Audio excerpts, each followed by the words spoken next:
Yo, what up, Cryo? How you doing? What is up? Hope you're doing well.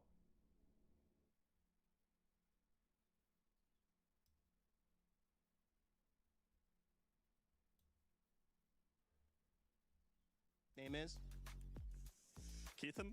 No, you were kind of close. It's Baby Goat. What up, He what calls up, you what the up? Baby Goat because he thinks, you know, you're young, but you're the greatest of all time. No, that's starting soon screen because we stream on YouTube. I just don't know what music to play without it getting copyright strited, so that's why the starting soon screen doesn't have music or anything. I love it, man. Well, congratulations on being here. I know we're going to see a lot of play from you. A lot of talking in-game as well, but thanks for taking time with us here. Thank you. All right, effect from Aurora. Baby Goat. All right. What's up, guys? I found Team Vision on my little adventure. Right, I didn't want to talk about the World Cup right now. And guys, you just finished up your hero shots. We're gearing up for Is the Zach Mazer is here, but we tragic, don't want to talk to Zach to Mazer. say the You guys least. know enough about him. He's been in Apex since the dawn of time. So go ahead. Very introduce tragic your teammates experience. for me, my man, and then we'll let him talk. Yeah, so I got a brand new team. I'm really excited to work with them. This is Carter, and this is Lauder, and this is our coach, Eros, and they are easily the best, and I'm really excited to win this tournament. I love that. I asked him what the sharpest tool in his shed was when it came to his skills with Apex, and he did not answer my question. He said everything hype about Carter and Loader. So I'm going to hand the mic over, and I just kind of want to know what you're feeling coming into this week. Do you have like a very high ceiling for yourself? Oh yeah, I think that's one of the best things about our team. Okay, is that yeah, our like I floor said, is I don't even want to talk about it. That shit was so bad. I feel like That was so bad. Surprise a lot of people. Very, Okay. very I like unfortunate. That. Surprise a lot of people. Can you kind of echo that sentiment? I would say we're ready to surprise a lot of people for sure. Me and Carter, we're had Very quite a tough time last land, and I unfortunate. feel like we got a lot to prove ourselves, not only to ourselves, but also to the people that support us. So I think this land is going to be pretty good for us.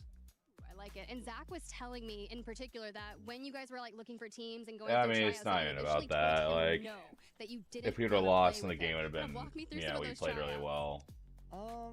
I believe That we was- had that would've been the multiple thing trials for me, lined up, but and clearly we haven't we, definitive answer yet. So we kind of wanted to wait until a little bit later Yeah, just it to was just figure out very exactly clear who we that wanted to play we, with. And at a certain point in time, we realized that Zach was our absolute best option, and We that we could go really just- far with him. Like that. I What don't did you even know, feel to when be they quite said no? honest. Because you are a vet, you know, you've performed historically. I don't even know. Your repertoire speaks for itself. So how did that feel hearing no? Well, it was a different timeline, so we got a little bit confused. So the no actually came right before champs. It wasn't during these trials. Ah, okay. The trials, they were working with a couple different people, and it was very obvious, like you said, that I was going to be their best option. I was very lucky to get the opportunity to play with them. But yeah, the node came right before champs. But it is what it is. I'm excited for Apex. That's all that matters. It is all that matters at this point. Okay, so we got So the high ceiling, a lot of we're gonna expectations be coming in. locked You and have a lot of loaded favorites when you for think about year 6 split that, one to say the playoffs. Do you least. consider Hopefully, you yourself one of guys the are favorites to win this excited land? for the games. No, I think I've always I sure considered, am. like, being Lauder, Outside of like, the anyone, U.S., like, the World Cup I has feel been a like we've always been banger, dark but horses. I have been very much Honestly, I looking don't think forward we've ever to split.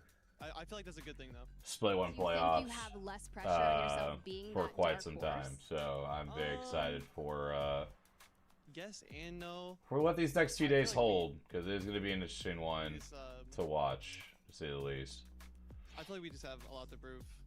I think me and Lauder, but I think Zach will compliment us Esports a lot, World so- Cup, hell Right? And what do you have to say yeah. about that? I mean, That I is all that think the favorites matters. because of how good we are.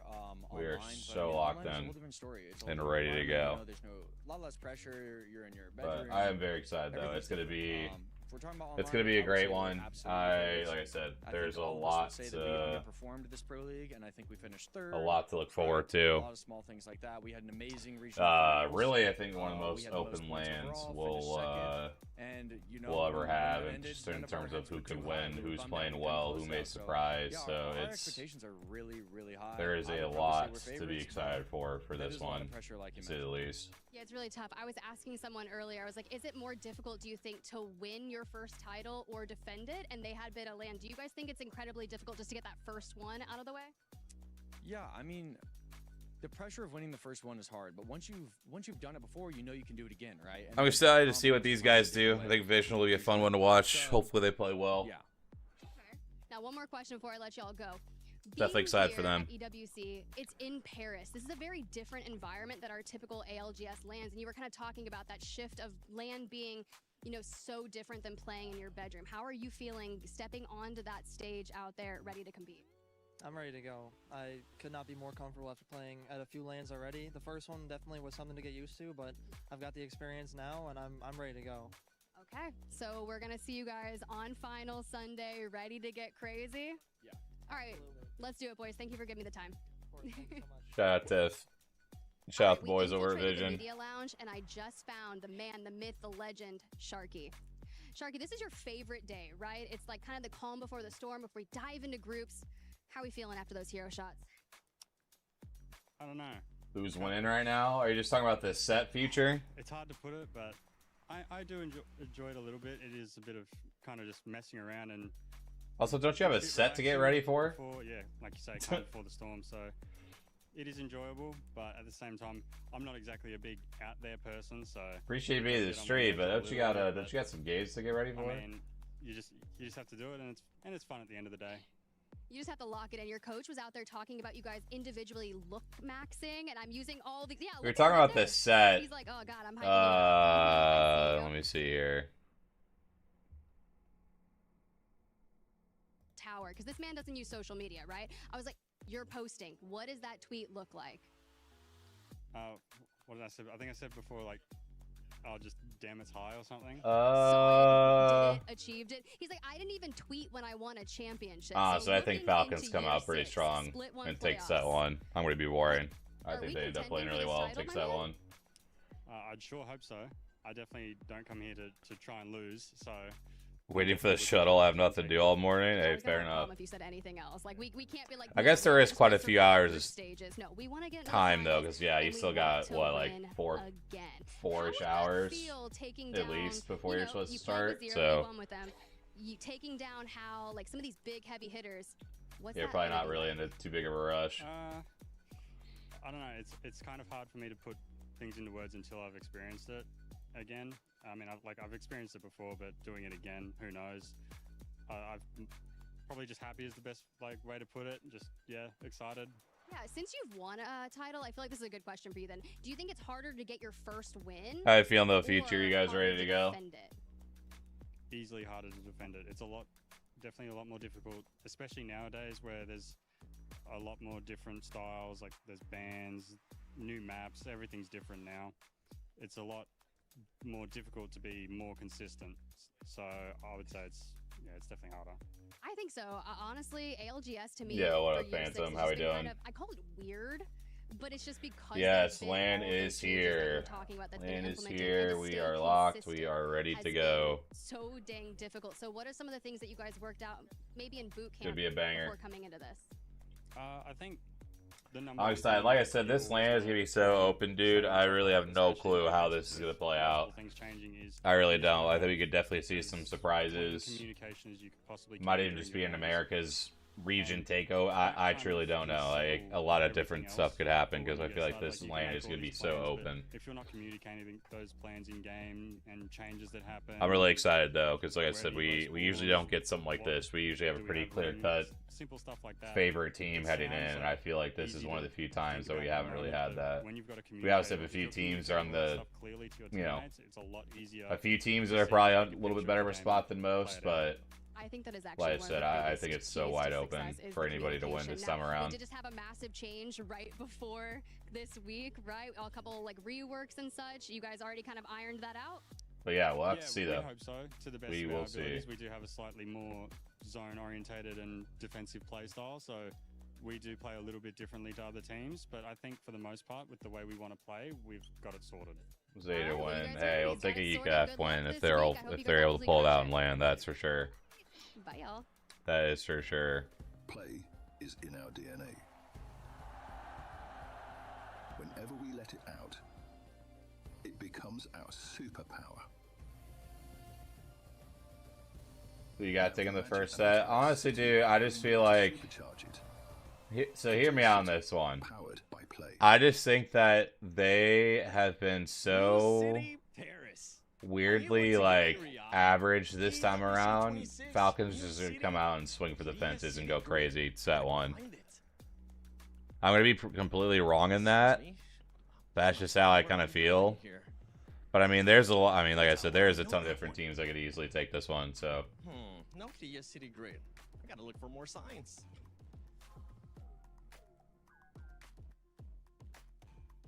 Sure. Yeah, I felt good about my draft. Like I said, I was just trying to have some fun with it, but also like make some like decent picks when it came to it, because obviously I want to win. But yeah, I mean, I feel like I kind of have a little bit of an advantage because I actually watch all the regions and stuff like that, so I kind of see like what team's gonna have that pop off potential potentially. So. Live from Paris at the Quirilla City Grid. My name is. So yeah, I feel good about it, but it'll be fun regardless. So now I can't wait to find the rest of the it will be fun regardless. Make sure if you guys haven't seen that, you go, you know, listen to that. But I feel like the people that are here, you guys have. So.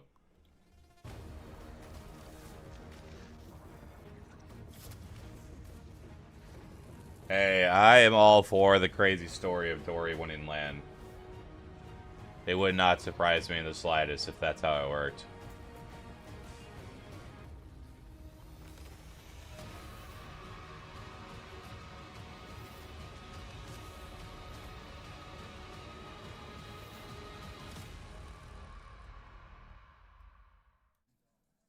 Apex Legends, welcome to Paris. Yes, you have Rain Day and Lace here to bring you all the excitement for EWC 2026. I can't wait to be here, Lace. This is one of those cities that is just magical. Eating the food, the players are enjoying the atmosphere. We're south of the River Seine. The competition is getting used to the heat here in the summer of Paris. Yeah, but I mean, like I said, I hope Dory has a good land. I really do. We are obviously trying to poke a little bit of fun at the situation just because it's so sad for him to miss out.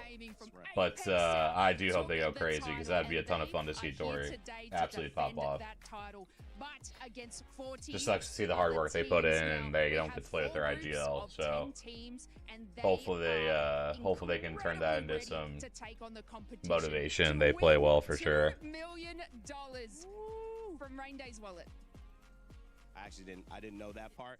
We'll talk to production about that one as well, or League Ops. I need an answer to that. However, you guys do have an answer as to who is going to be competing. The team she talked about from Aurora with the likes of dude, same Phantom. I'm very, very glad that we've got all of our teams at full strength, because that would have been unfortunate. I am rocking Gen G today for the boys getting their visas, so shout out to them. Was very happy to see it, so felt like I had to wear the jersey this morning. Waltzy, Gildersons, and Imperial Hout, they've qualified for every major ALGS LAN in history. This is no exception, and like no exception, they plan to win. And speaking of never missing a tournament, Gen G have just arrived to EWC. I mean, Asia's just got off the plane about an hour ago to compete here today. So they are ready to go in with Apex Legends and do everything that they possibly can to take it all home. But of course, we have a quick little explainer video for you guys so you can see how everything works. Let me guess, it's Jumba. Time for Apex Legends oh no! To once again mark its I figured it'd be Jumba doing this. Before we land in Paris, let's take a closer look at the exact format of the ALGS 2026 Split 1 playoffs. 40 of the best ALGS Pro League teams from the Americas, EMEA, APAC North, and APAC South regions shall take. Oh, you're not wrong. It would have been hilarious to watch that team play, but again, just glad to see all of our teams at full strength. That's what matters at the end of the day. Group stage, survival stage, and match point finals. Very glad to see it all got sorted out. Teams are split into 4 even groups. The groups battle each other in a round-robin format, at the end of which 14 top teams advance straight to the finals. Squads placed 15th to 34th progress to Stage 2, and bottom 6 squads will unfortunately have to say goodbye to the tournament. Stage 2, the survival stage, is a real trial by fire, where 20 teams once again have to battle it out across 10 matches. But this time, only 6 squads progress to the final stage, and I actually really like the update to the format. Brings us to the match point finals, where the best 20 I'm really glad that they integrated a group stage, so I think it only makes sense. I'm really happy that's what they decided to do. The games continue until one team reaches 50 points and then secures a victory in a subsequent match, crowning them the Yeah, you're definitely right, Phantom. I am very, very excited to see what happens, because I truly think the same thing. I really do. too. now is to see who will be able to climb all the way to the top. Like I said, it's been a very odd split one so far with how everything happened regionally. So it's going to be one to definitely watch for LAN this time around. Each teams enter this ALGS P1 playoff will have a key, but when they are eliminated, Shout out Barney Banks for being back. will be crushed, along with your hope and dreams of cementing your legacy into the ALGS history books. Whoa, that's brutal. Yes, many of you will have seen keys crushed in last year's EWC streams, but are crushed. Yeah, I agree, Phantom. The gap is definitely closed considerably. That is for sure. With razor sharp teeth spinning below. We like to make you known. Yeah, like the group stage just makes sense because also too, like, I know the groups when it just used to be 2 groups weren't like that widely spread, but like you still are basically gambling that your group is hopefully an easy one for you, right? And like just going only having 6 games or 8 games or whatever and then potentially going home, I always thought that was dumb. So I'm glad they updated it. It was a really good change by EWC to do that. The key format too is also sick. Adds a little something extra to it and a little keepsake for teams too. Incomplete until a champion's key is inserted. The champion's key frame is locked into the totem, a stone marker of legacy, etched with every EWC champion. The losing keys are crushed. Yeah, Phantom, it's definitely not a bad guess. It is definitely not a bad guess to say SAUL. Like I said, they are so close to breaking through. Every fallen contender. I would be very happy if those boys ended up winning LAN. Will you be remembered? No, I agree. I agree on the trophies, man. It is a really cool thing, cool concept they came up with. Everything is earned. Definitely a big shout out, and like even like the things in the back too, like that's really sick. Let's talk about how the club championship works. To be eligible for the club championship, a team must place top 8 in at least 2 separate competitions. In order to win the club championship, a team needs to win. Yeah, RRQ is good. They're just gonna be all about the mentals, man. If they can mentally keep it together, I think they'll do really good. If they can't, then I could see them going home early.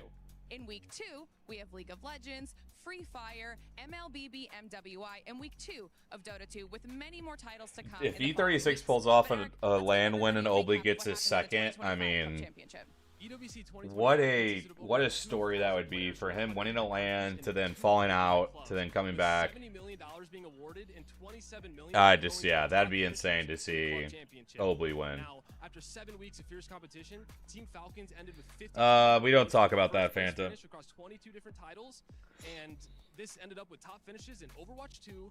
We do not talk about that. And top finishes in Dota 2, Chess, PUBG, Rocket League, and Counter-Strike. And now we're back for EWC 2026, and those questions now remain. Will Falcons be the club championships champions yet again?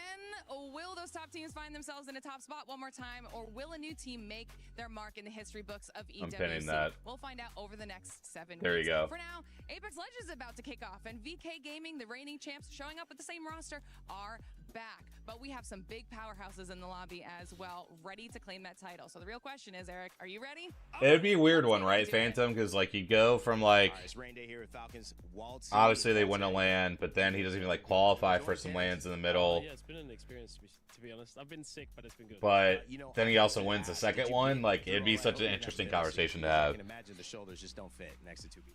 Yeah, I always have to go window. I can't do middle. It's so bad. Bro, those jerseys are kind of cold. Next to me too. I had a middle, and I literally thought Walty could never do what I'm doing coming to Paris. All jokes aside, man, I want to talk. This is actually such a better jersey than the white ones. What is the difference between how you feel you guys? Dude, if they have those available, I might order that shit. I ain't gonna lie. And stumbled between now. Do you feel like you've answered the questions to yourselves and now are ready to prove it? Bro, he is last lane we sort of went through the hardest insane. Sort of he's just an absolute unit. Which was like having the game in our hands and letting it slip.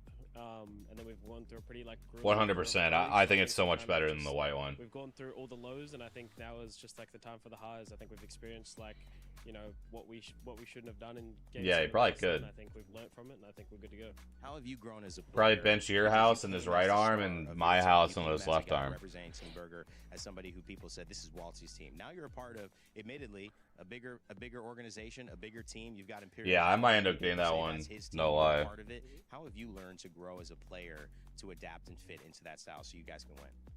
I like winning, man. So it was pretty easy. It was, you know, you join Hal, who's like the #1 player in the game, and it's just if you enjoy winning, you just follow him and try and help him as much as you can without getting in his way. So that's all I do. I'm a dad. I'm leaving my child for a while. She's 17 months. I know you're about to be a dad. Congratulations. Thank you. Have you felt a little more emotional? Has it added a little extra weight of importance to this event, knowing that you got someone who in future years is going to ask, "Hey, Daddy, how was it at the EWC?" I mean, to be fair, he is one of the most recognizable athletes So for she was actually pregnant in for Japan as Falcons. well, so it's kind of been like I felt it then. I feel it now. I feel like every event now I sort of have just something extra that I want to win for. So I'd definitely say it is a bit more emotion involved for sure. It's a beautiful thing, man. I've loved seeing your growth. I think you guys are truly one of the top 2 favorites. Yeah, it was like what, like him and Ahsoka, right? Coming up. From Warzone. Okay, this is insane. What is this? What are you doing? Waltzy, try not to laugh. One of the trophies that Imperial has that is too funny. here at EWC. Ladies and gentlemen, welcome to the year 6 of ALGS Split 1 playoffs at the 2026 Esports World Cup live in Paris. My name is the 7WG, but I'm not going to be doing this by myself. I'm joined by the amazing people that you have already seen some of them. Snipe Oh, that's funny. Blaze. Yeah, I'd have to go see that video. I didn't see it right away. How have you been? Have you been enjoying Paris? I have been enjoying Paris. It's been nice eating food, seeing people. It feels so alive here. It does. I mean, yesterday we got a chance to go check out the Eiffel Tower. All respect to this guy. It feels so weird not having rain day right here, bro. Falcons as well, saying that they want to be able to win it. Feels very odd to me. It would be amazing for him to finally get this trophy.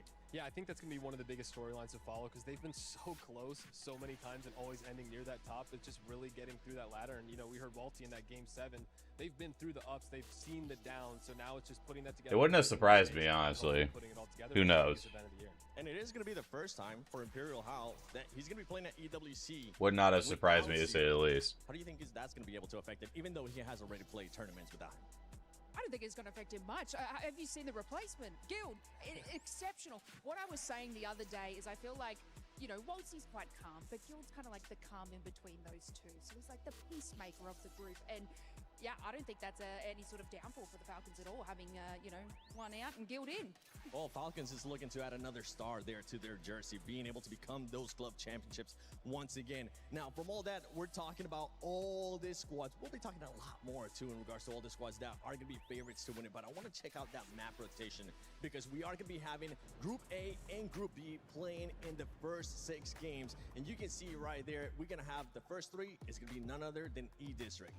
I mean, E-District is a beloved map as well as Stormpoint. Probably the both best maps to play where there's no real inconsistency to be shown.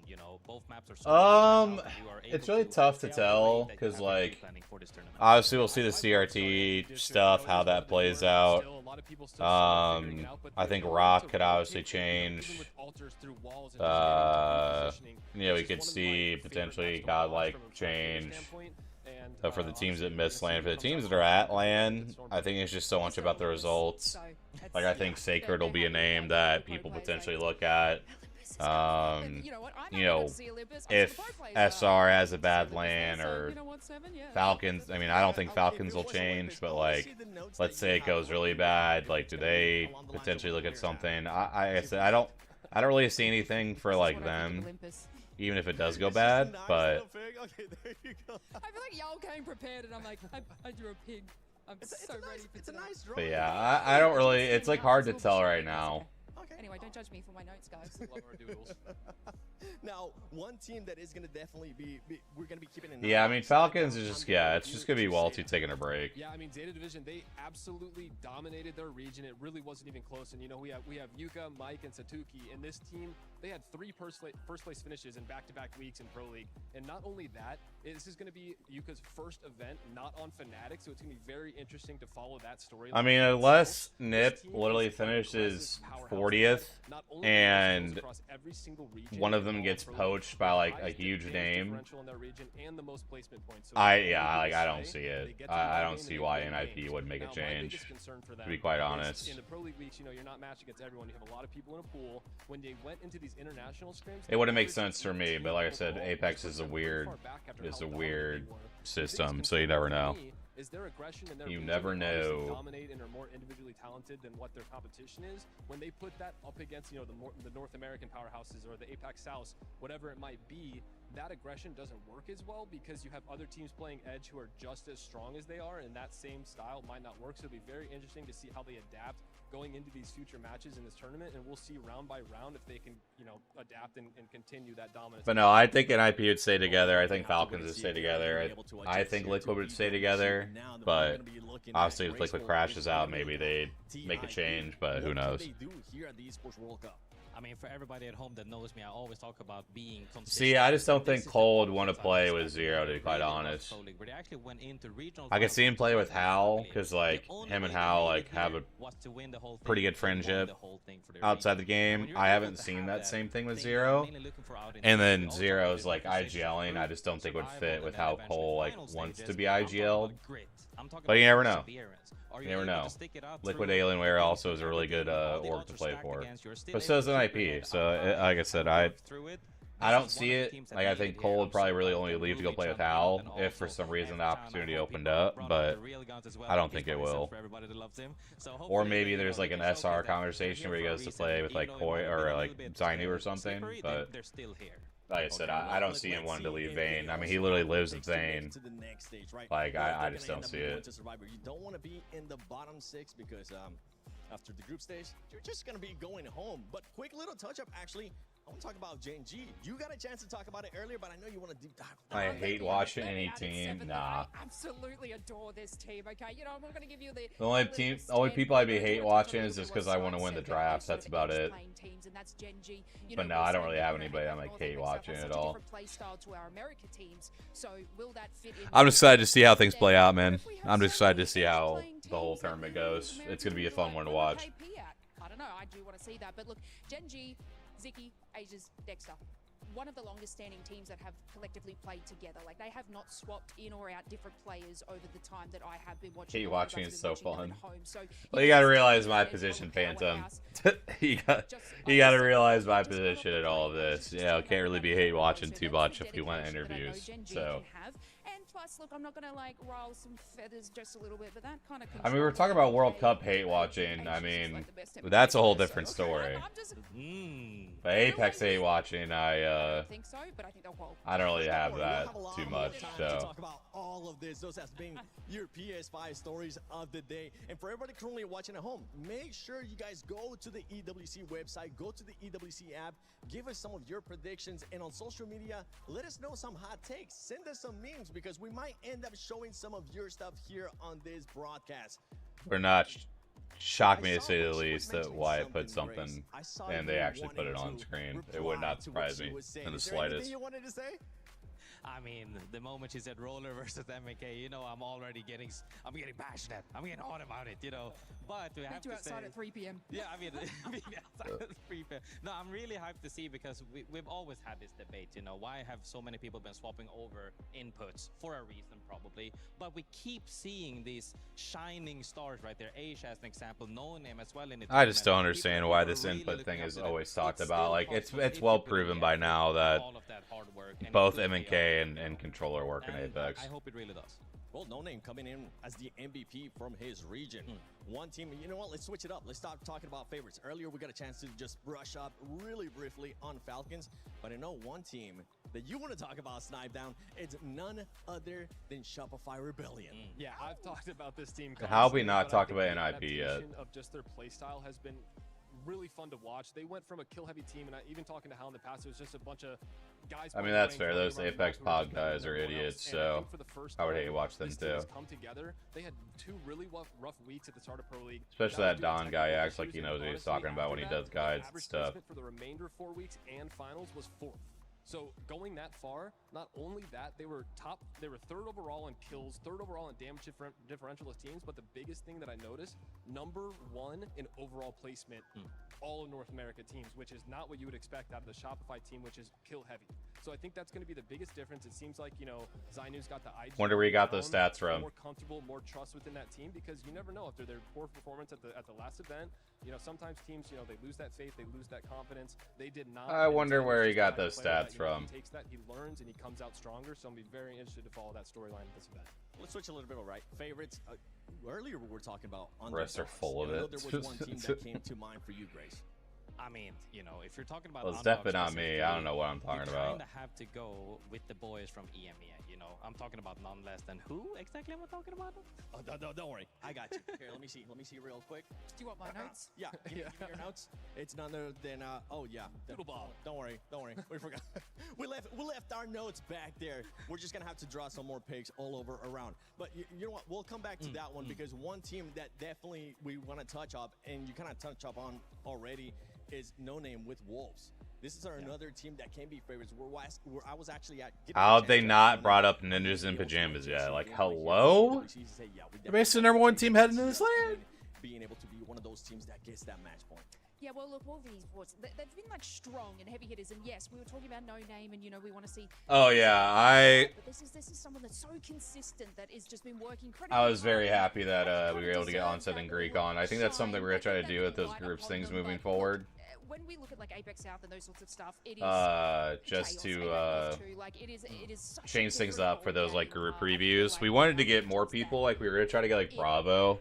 And we were gonna try to like Gaskin, but with it being so close to the land, like it was pretty difficult to get them like around their schedules that they have and stuff. But hopefully maybe for like the Vegas previews and stuff. It's not really gonna work out for them, but look, I still feel like No Name's gonna. The Vegas previews, we can maybe get them on because I would love to have them. I was excited to get Greek, especially like Onset too, obviously because he's goated.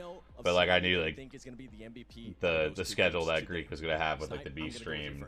I figured they would be busy, but I've always appreciated Greek for the watch parties and stuff that he does. So it was fun to get him on.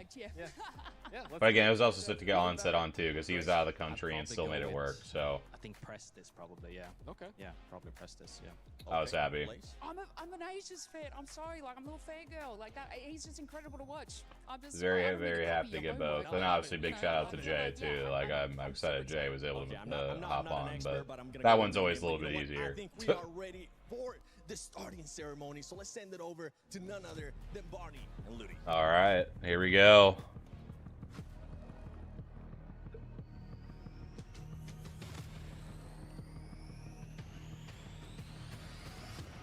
Group A versus B. We've got AG, we've got For Fun, GG, JD Gaming, PXX, DCG, Ty, Trinity, Zeddy, Zeta Division, Dory, Flat, Gen G, Havoc, Shopify, Falcons, Heretics, Unlimited, VP, Wolves.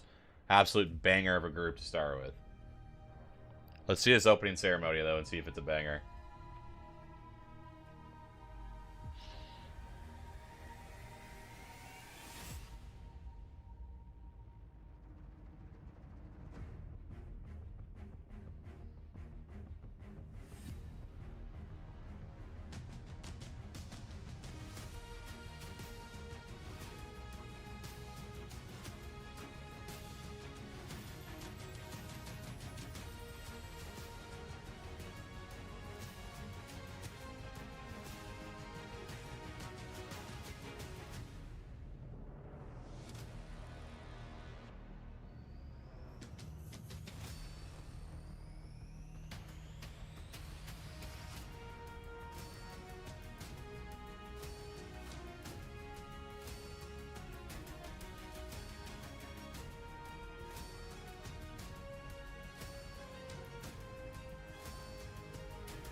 Not bad.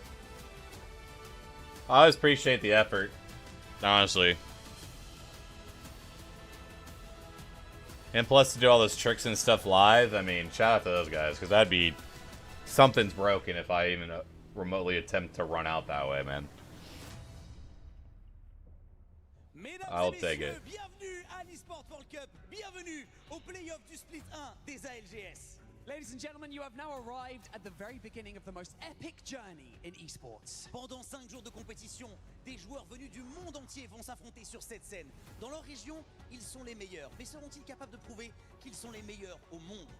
120 players, 40 teams, and $2 million on the line. Behind that very curtain, waiting to step out onto the arena, we have champions, MVPs, veterans, and rookies looking to make a name for themselves. Évidemment, ils veulent tous marquer l'histoire de l'EWC, tous marquer l'histoire d'Apex Legends et repartir. I always just like Barney's vibe when it comes to this stuff. I just feel like he gets it. Kind of wish he was more around more. My name's Barney Banks and I am your host alongside the incredible Luti. And without any further delay, we are now ready to introduce your first two groups to the main stage, starting with TIE.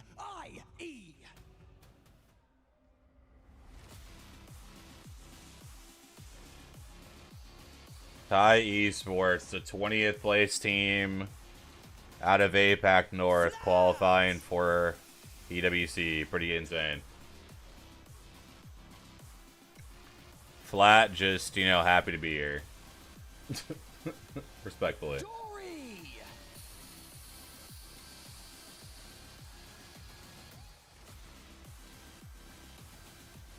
Shout out to Dory playing without their IGL. These guys I'm curious to see, because their story is insane. Couldn't believe they qualified. Shout out to them, though. These guys are going to be goofballs, I feel like. DCG, I have no clue how they're going to play this lane. But the content's probably going to be there. Okay.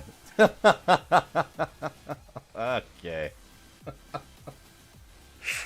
What a walkout. Wolves Esports. Alright, alright.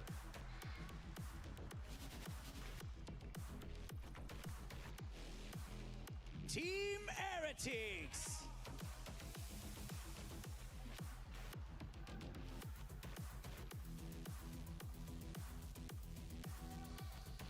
Trinity. Oh god, he hit the 6-7. Oh boy. The 6-7's crazy. Genji just got off the plane probably 90 minutes ago and they're here. Gaming Gladiators. Okay.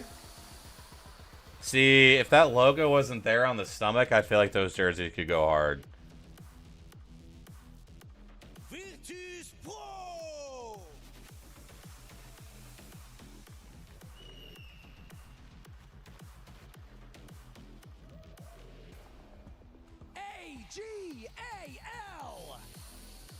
The boys. AG.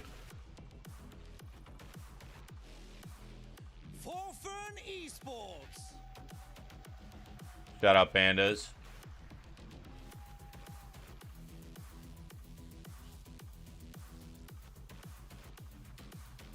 Unlimit. What do these guys do at this land, man? The Chaos Bringers themselves.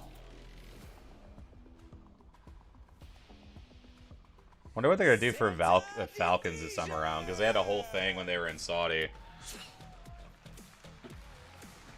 What up, Ash? How you doing, man?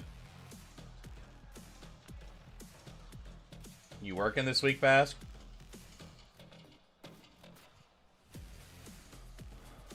Zeddy Esports. Tough. Tough. Shopify Rebellion. Nice.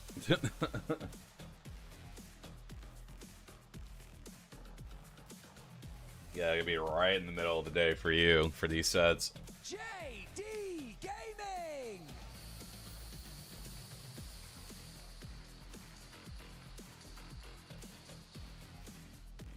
Hell yeah, Pass. I can't wait to see you there. That's gonna be a fun one. And finally, Team Falcons. Put their asses in the crowd, like hello.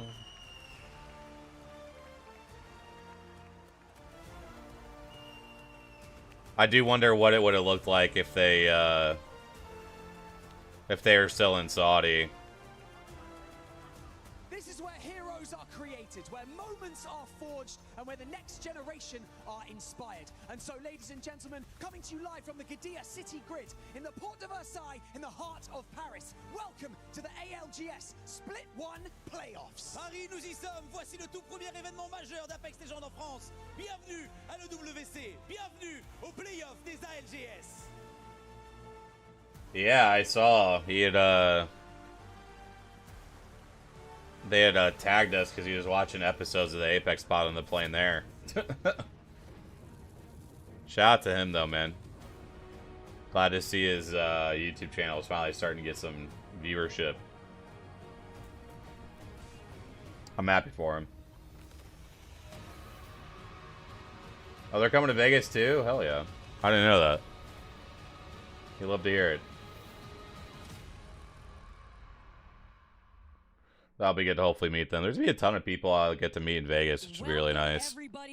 I'm excited for it. Playoffs at EWC Year 6 here in Paris. I'm Vicky Kitty. I'm joined with my homegirl Spider Tiff, and today we Yeah, all three is crazy. And I'm glad they had the finances for it, but that is insane. Yeah, Because I'm still trying to figure out Japan right now. During media day yesterday, just kind of getting a feel for how everyone is situated. But watching those walkouts, seeing all the energy in the arena, let me just tell you, To the Guard of Honor. I mean, you're not wrong though. Yeah, man, it's crazy to see You are not wrong. that was lined up outside, getting ready to see our pros face off against each other to kick off groups A and B. But it's also Shout out the coaches, by the way, being stuck in the corner. They won't even let the coaches stand behind to where they can see all the player monitors. They literally have to sit in the corner. yesterday, and I was like, I dubbed it as weird, and I quote unquote, year 6 ALGS has just felt different. They won't even let them stand up or anything while they're playing. They literally just have to sit in the chair in the corner. Up and coming talent that has It's so dumb. swaps, right? I'm looking at JD Gaming. You saw floating there for a second, but that's just one name that is looking to put themselves into the history books of ALGS. You gotta bring him over, it's I know. I'm not your fangirl or anything. Shh, no, floating didn't hear that. Oh man, it's crazy. I mean, not only you know, floating and the boys out here that have made their way over to Paris, but we have to also take a look at what is really important for these teams to get that kickstart in the group stages, which is the POI draft that we had not too long ago to situate our teams. Yeah, it definitely is past. You could tell they definitely tell they were trying to get all that situated. It's tough though, obviously, for having to fit 20 setups, 60 players. It's definitely always a tougher thing to set up in terms of a LAN. After a win on regional finals and say, look, we are coming out strong on E-District, and they did pick something that was a little atypical for them. They did grab Heights, if I'm not mistaken, so we'll see how they do from there, considering they played regional finals from Shipyard Arcade, in which they did really well. It's crazy too to see how a lot of these zone pools have been detrimental to the teams that may not be able to excel when it comes to these slower rotates. The quote-unquote Yeah, as you tell, a lot of these teams did end up going with the district potentially first. I mean, we had what, 1, 2, 3, 4, 5, 6, 7, 8, like 9-ish teams go E-District first. Not too big of a surprise because on LAN, you know, a lot of these teams will want to get their first, you know, good POI because it's not a reverse snake draft, so it's, you know, 1 in 21, 2, 22, etc. So it's always interesting to see how these teams decide to prioritize what map. Again, most teams would prioritize Storm Point. 'Cause I'm pretty sure it's Storm Point. Yeah, Storm Point and E-District, but usually those teams 1 through 10 will always prioritize Storm Point just because of their rotations. But then you'll see the back half of the draft, teams will go E-District to get some of those better POIs. But yeah, it'll be one to watch for E-District here because you're gonna have all the characters available. So more than likely you'll still see Crypto get banned first, but does an Alter pick up a little bit of an earlier ban because we're on E-District? Is it still kind of the Crypto Seer that we've been seeing? Do you see some of these teams running this double Crypto Seer scan that we've seen some teams try? Like, it would surprise me if we see potentially like Alter, Seer, Crypto. I still think we may not see Seer till game 2 for a lot of teams, but there was a few teams that were trying out Crypto Seer together. Just because of how OP both characters are. So we'll have to see if that's the case for some of these teams.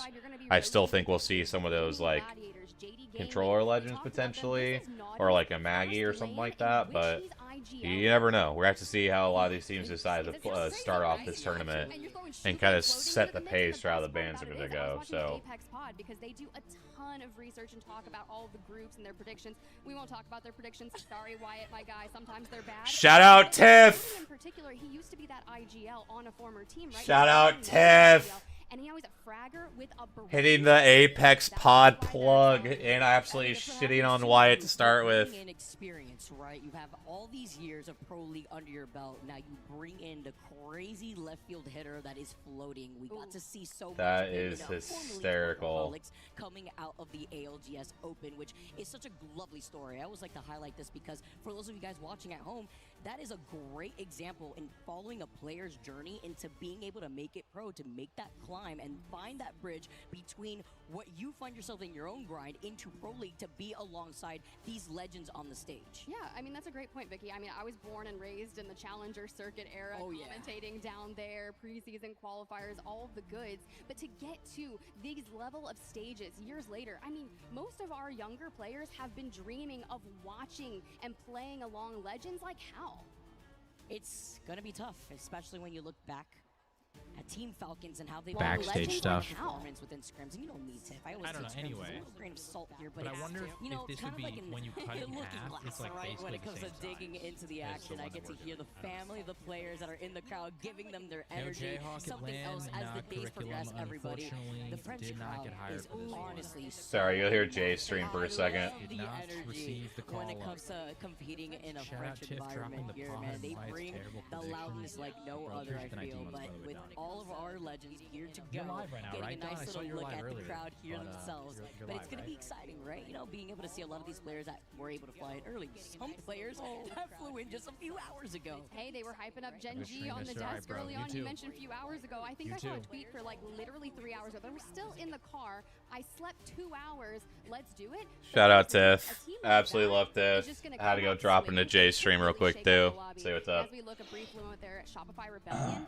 I gotta give them my flowers. Twitch ain't letting me sub. Hey, honestly, don't even worry about it. I don't stream enough anymore.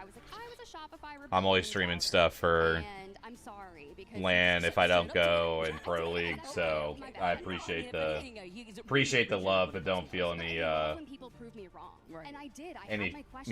like you have to sub or anything. So no worries at all. Showing up, they kept putting the work in and ironing out those moments, and now look. Get back on the top of the stage, lift that trophy, and prove me wrong yet again. Hey, when it comes to proving the doubters wrong, Tiff, it's about lighting a fire under a lot of these legends' butts. And that's what happens when the group stages also have something on the line. That's actually what I like when it comes to looking at the current format that we had here in the mid-season playoffs, as our legends are geared and ready to go, guys. I'm hearing the music in the background. And everybody has been loading in, but while we get to go in and we get to highlight, you know, I appreciate it, fan, and we definitely try, man. We definitely try. 14 teams out of the 40. I'm just always glad, you know, people come to us for keeping up to date with things. Yeah, we definitely do our best to try and provide the best info we can. So. Right, because this is already what kickstarts how a lot of these teams are looking at the 64. All right, that's good to know. You know, I asked if we had torches that we can That snap is good in to through know. our Survivor Appreciate it. stage.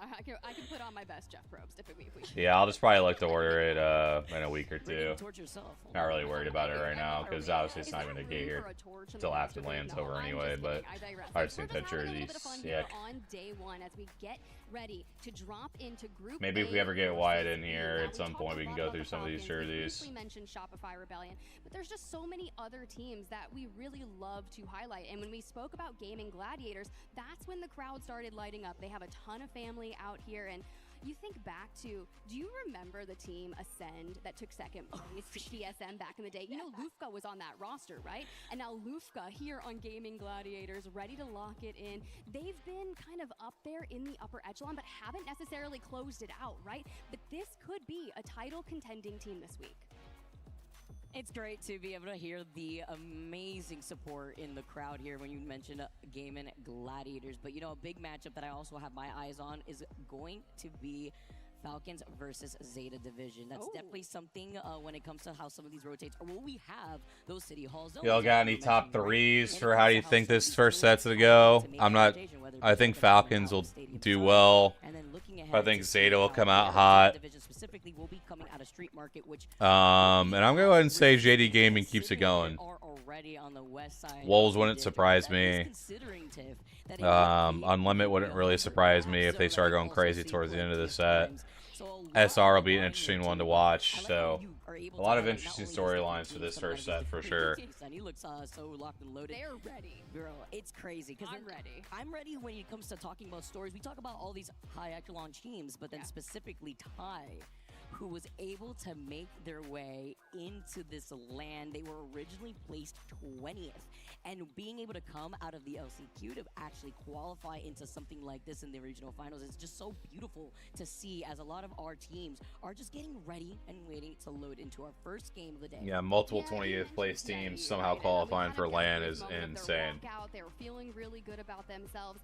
And that's interesting to me because we're talking about F-Chan, Umi, so like... Yo, shout out Phantom. Thank you, man. Thank you for the 5 months. In the ALGS scene since Goated. Raleigh, right? We're going all the way. Really appreciate it. ALGS chance that year. Just the like support as always. That's 4 years ago, Vicky. Really appreciate it. Going, but all the players, especially hailing from APAC North, have just spent year 6 kind of trying to level up, right? They undergo a massive roster swap. Right? I mean, dude. Yuka F without Fnatic is so wild, and we've already talked about that, you know, months ago, but seeing the fruition of all that they've done to lock it in. Think about the regular split, right? Yuka hit 100 kills during the regular season. Mike on that roster, 99. And even though Suzuki there on the anchor still locked in so many kills, that is a firepower team. So if you're talking about them locking down Street Market and E-District, dude, if I'm flat... It's a little bit of a delay at the moment, but hopefully we'll get going here soon.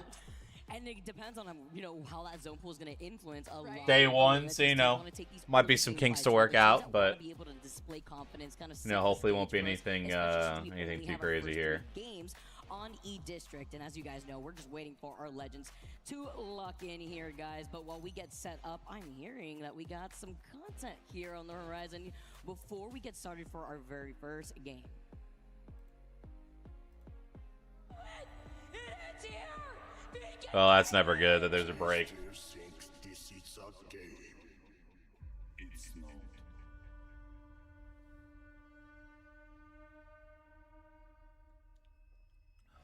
The boys, VK Gaming. Have you prepared for AM? I have. Good luck, have fun, don't die. Can you feel that? The heat of the flame calls for us all. What can I say? I'm a bit competitive. It runs in my blood. Struggled in finals, have this game in their hands. Honestly, scrims in the chat. Hope you're not afraid to get your hands dirty.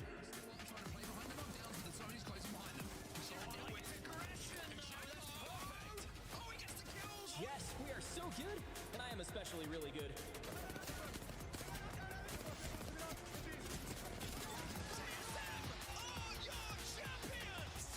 Some W clips though.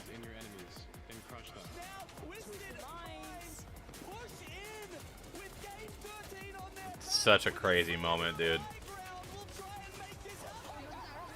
It's like the only tournament I've missed since I started doing the pod because I was at a bachelor party that weekend, and I still remember coming back on the drive home and like catching some of those games as I was driving back, and it was insane to hear / see some of those moments. Tell you, man, LAN Apex just hits different. With goosebumps of the pure Apex Legends experience, you could cue the John Williams music because I am ready to go, especially after watching a video like that one, Tiff. What is it with those Apex Legends hype videos that just really get the blood flowing? Oof. I'm ready, right? The energy, it's there. It's who's going to be there at the end of the week, but we start with just one game, and you take it game by game, day by day. You get out of the Survivor stage, you lock in your ticket to that grand final, as we were filming the episode, kept on swapping in and out of my top 5. Here. You're getting ready, guys. If you listen to the episode, I actually messed up my top 5 as I was writing it because I actually had to roar twice because I was also swapping around the. And once again, for those of you guys just tuning in right now, our first 3 games will be played on E-District before we transition into the last 3 games of this first Group A versus B into Stormpoint. I feel like a lot of teams are focusing on those last 3 matches of the day on Stormpoint to get the majority of their points, especially after you already figure out how is this lobby, what's the pace of play that we're looking at, what are our favorite bands that we're tossing those legends, right? We're getting them out, but we are just moments away. They're in that character select. They're looking at their legends. We're looking at who's going to be, getting some crazy things. If something would be changing, I don't see any changes too much, right? I'm still seeing the cryptos. I'm still seeing the Dude, the funny thing was, all of us talked about the fact that, for some of you and I originally didn't even have my top 5. Some of the changes that we've been seeing, man, that's stunning. Let me tell you, he still lives. Someone was talking about Gaming Gladiators before, British teams. There's my Dark Horse. Then I remember, at least there's no damage coming out there, no silence, no canceling my reses, but it's still. Oh man, day 1 of LAN. It's always interesting. I can confirm though, the map stream is live, so that means the games should be coming here now. To the ALGS, and to kick things off here in game number 1 of Groups A versus B. Let's go, game 1. Let's get started, everybody. I'm seeing our legends are coming out of the dropship. It's going to be E-District. Let's go, let's go, let's go, let's go, let's go. ALGS Esports World Cup. It's our playoffs, and a lot of our legends I'm already seeing here, Tiff. Is this 100% pick rate on crypto? I mean, it might be. I'm not surprised, actually. We're not surprised. These are things that we have been witnessing, but we'll likely get those. So we are, in fact, seeing a decent amount of this Crypto Seer combination, Crypto Seer Alter. So I saw a couple teams trying this out towards the end of the international scrims, so I'm not very surprised that this is coming out here. We get the zone pull already going down to Humbert, right on top of Wolves. Western zone, but it was the other half that we have seen plenty of times in a ton of Humbert zones. You guys know how these play out. It can pull to multiple spots here. It could pull down into this corner. It could pull over here. There's a lot of different ways that this zone could play out. Oh my goodness, DCG already running down JD Gaming. Naughty's first time IGLing on land, Shuby and Floating being some of those gunners to join alongside him, but they immediately face that resistance. Too many teams wanting access to the resources. Very, very quick start for DCG. And now we got Flat and Gen G already mixing it up as well, too. There was a possible third party. This is over at Shipyard. Should be a 2v2 here. Over onto the other side as Gen G coming fresh out of their flight have lost out on Ziki, and Dexter being on that Seer is going to be able to slide through the window to try to get the follow-up. Oh, they got Q0 isolated. They're going to go push that. 1v1. This is not getting thirded either, so this is straight up 1v1. And Flat wins it. This man is playing with the controller above the desk. That is diabolical. What? Quite unfortunate for Gen G to be some of the last players to alive, freshly admitted this morning. Like the controller above the desk is crazy to me. I could never do that. But a huge first fight for Flat. Not getting thirded either, so that's going to be a 3 clean KP. Don't be surprised if these group stages are much more aggressive based on the comps available for teams to play from the get-go. But this squad coming from the west side of things, making sure we level up the weapons, get the because a lot of these characters are definitely gonna be ones that will want to fight early. Right? You're going to be able to get that information with survey beacons. I mean, when you have 100% We got For victory Fun over and crypto, then you VP look also later on, taking right? some And you know fights how I as feel about well. Caustic in general, Tiff. But imagine being a Caustic when you have all Which that the one teams in is this just lobby outside blocking stadium, crypto. looks It'd be like. a shame here as VP now having to scoot away as a solo while Falcons getting Yeah, their information, moving around these the fights are gonna be coming southeastern out side of the zone quick. to rotate into Humber, more so on the back end, right? The path less traveled by to Good clear first their bikes. KP though So the for really only team that they For really have to worry Fun. about would probably be For Fun, as well as VP are now making that rotate as a solo, by the way, as well as DCG. Well, we got 4 Fun on the screen. Nags, Tyler, Synetic starting to immediately make those call outs of where they're For Fun definitely gonna be a team that wants to rotate the zone quickly. As you see, they have the controller legend with Caustic. and immediately start looking for a setup on how are we going to So definitely want to get the zone fast, but they are definitely delayed by that fight early on. If we're already going south, it's great. Get your drone up, find that, and start putting that pressure. Very much a team with a lot to Literally prove. The entire lobby, except for what, like 4 or 5 teams, not in that next zone. That just highlights the lack of real estate you have to work with.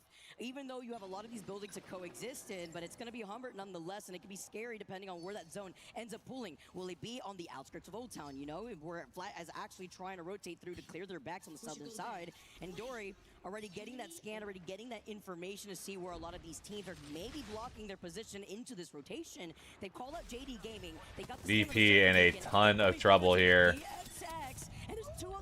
Oz is going down here. We see a lot of our APAC South teams being very aggressive to start with early. And VP is out. Not only PXX, but Hal from the Falcons is also putting pressure towards that. Genji, VP, both out. Now we see SR is in a fight with Trinity here. It's just up to Zap. And Shopify Rebellion, I said make me eat my words. We don't need a game one like this. Hold on. Does he get the pull? He does get the pull here. I like this. Putting down the drone in advance, actually. And he did get both. May not have the EMP, but you get the recall off of having that alter TP ready to go over onto the other side. My goodness. Does get knocked here and now on the Synetic is on roller, yes. He is on roller. He definitely was MK for a while, but he made the switch to roller from my understanding. But then you have the Sears still trying to get these If I remember that right. I can double check, but I'm pretty sure that's right. Ring 1, guys. We've seen this much fighting already is insane. Crazy flatline shots, by the way. He's looking to reset. He doesn't like the situation that he's in, and he would rather get everybody up. All right, we're going to pull that drone back. Yuka drops as well. We can't even get Mike up. Now it is Satuki last alive for that roster, and you know what's happening? Trinity says, we're going to go ahead. Trinity actually really putting up a fight right now. The second team they've gone up against. And well, we'll have to wait and see the fate of Zeta after this. Listen, I want to know how much yeah, these fights are insane to start off with. The pace of this lobby is insane, which I'm not surprised given some of the names in the lobby, like Genji, like Flat, like Unlimit. A lot of teams that definitely want to push the pace. SR, you know. A lot of teams that want to push that pace, but still, very interesting start for a lot of these teams coming out early, trying to fight. Already early, while Trinity have been able to get these knocks. It's about the resets of this Ultra TP now. He's going to be able to now take some shots off of the longbow. Just 2 times is all he needs at the hands of Jelly. Are these Also being scrims? able to have the information with Duke just kind of floating But yeah, around here's the the sky. zone here, as you can see. Gonna keep pulling a little bit of this Old Town in, so maybe more of a southern pull, but we'll have to wait and see as these next zones come in. The fights ahead of you and hope that your crypto's doing the work here. You see the care package and everything coming on down, and the replicators and such. So Roy over there, Deep Cross Gaming, mind you, they won the regional finals in APAC South with a back-to-back win for 3 total wins in that series, and they locked it in. And honestly, I was hearing about some work that they had when my friend Jumpa was creating content, right? He said their comms, when translated, are some of the funniest in ALGS because they'll just look at a fight and they'll be like, hey, you guys want to just go full send this? Do you know how dangerous that is as a player in a lobby when you've got people that are like, nah, let's just full send the fight, bro. We're going. One thing interesting I've noticed is Split Falcons, even though they landed at Stadium, I believe, this set, decided not to rotate quick, and they've been rotating around, grabbing Evo and stuff before they get into zone. So, one thing to keep an eye on. A very interesting decision with how they've played this particular game so far, so we'll have to see if it pays off for him. Trying to block off their rotate, but even if Team Heretics ends up rotating on the northern side, that's where PXX is going to be. I told you, these are the teams that were already late to rotate, right? And now they were running into resistance. It looks like Falcons is about to run into Heretics here. From the side, so Team Heretics says, all right, we're going to carve up north. Well, you go up north, you might meet some Giants, you might meet the Falcons, and if you got Waltzy on your screen like that, I don't really want to take a fight to Waltzy. I don't know if that's a Giant or a Titan, man. I mean, it's a little different when you got a Titan would he be?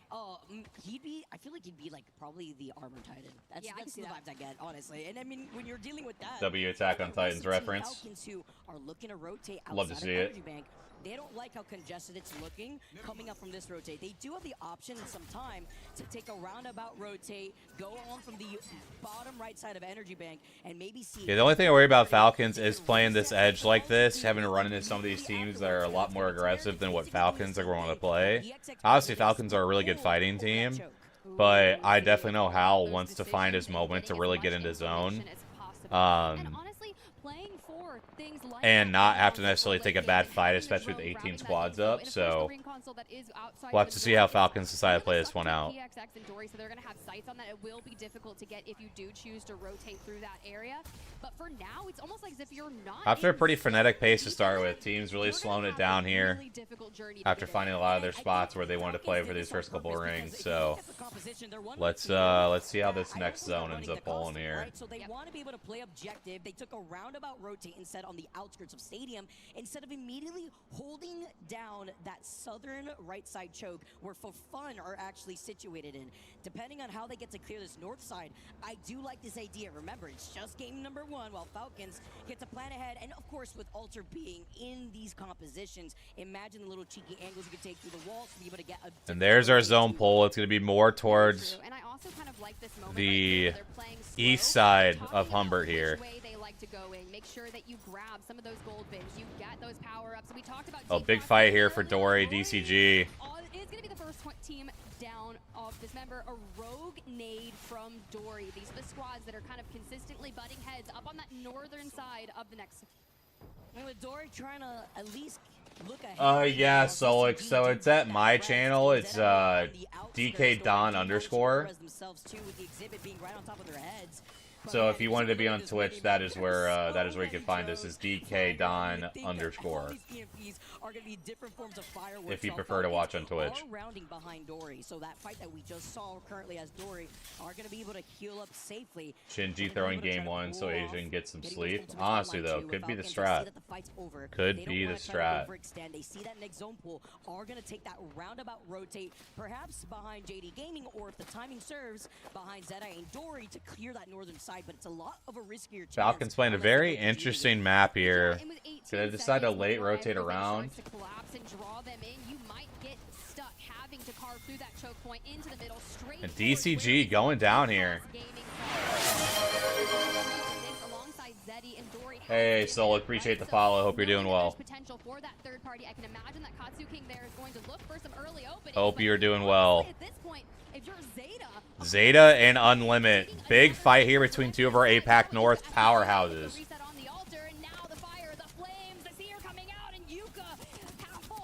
Huge fight here. Mike. And down he goes. Unlimit gets the first one, but the third coming in potentially by flats. Looks like Falcons as well trying to get in on this fight, but two members are down. It's just down to Guild. Oh, what a swing by Guild.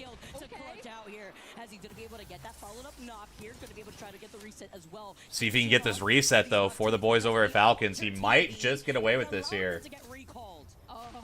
Alter, my beloved. When you get to make plays like that and have that get out of jail free card, there goes the crypto EMP and for fun. And it looks like Falcons might just be able to pull off this reset here. Solid spot if we can hold this and clear out our backs for the long game, for maximizing a potential win out of it, but not if JD Gaming. We got JD for fun here. A really good reset by JD so far. That gold Devo with unlimited ammo is just a cheat code. Unlimited do eventually go out. Not a surprise given one of them got knocked in that fight.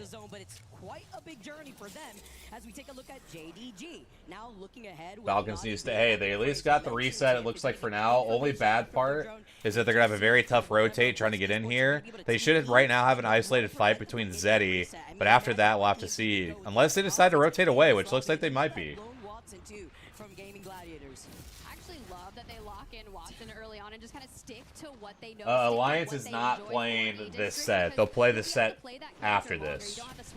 But they are not in this first one. Yet again on the move from the outside looking in, which is such a great strategy for group stages, right? It's all about racking up as many points as humanly possible. Yeah, we got GG, Wolves, Thai Esports all in really good positions here for this zone close. And that's PXX and Flat. Yeah, exactly, right? And Flat, if you look at their position being on that southern side of the zone, it's going to allow them to pressure and pepper out. For fun going down here, which was the solo. JD Gaming actually done a really good job of clearing out their backside here.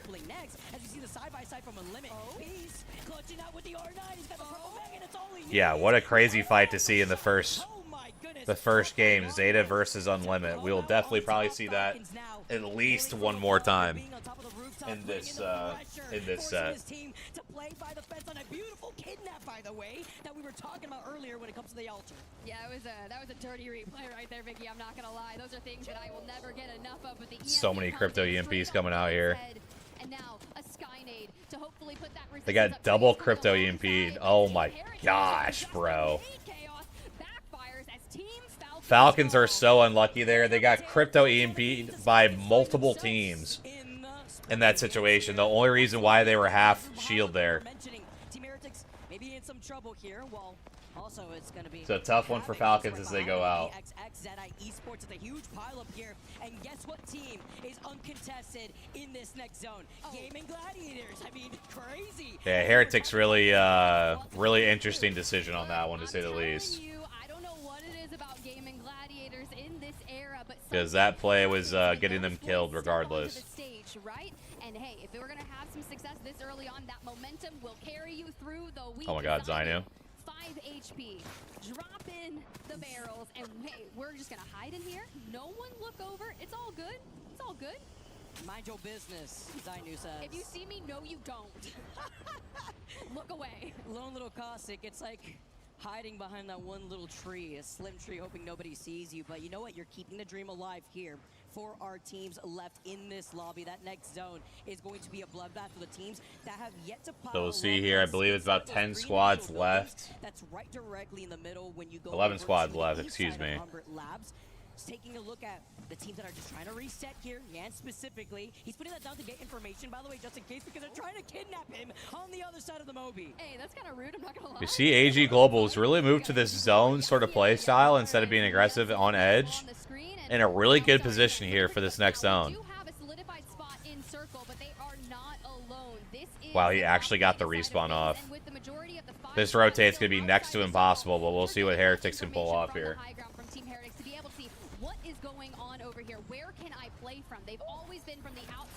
Karasame Havoc looking really good right now. That's some more KP for those boys as they eliminate Trinity. And they jumped down from the high ground and avoided getting kidnapped. And they do. They immediately full send on to Havoc, who just took out Trinity. So Havoc now with 3 kills. Havoc again. Havoc winning another fight. My goodness, these guys are fighting so well right now. Probably gonna die here in this rotate. Yeah, but down they go. But that should be a pretty good game for them. JD Gaming off to a really good start here after getting sent by DCG very quickly into the game. These are the 3 buildings that we had mentioned earlier, and These three teams have been in a really good spot for a few zones now, so no surprise. They are some of our final teams left here.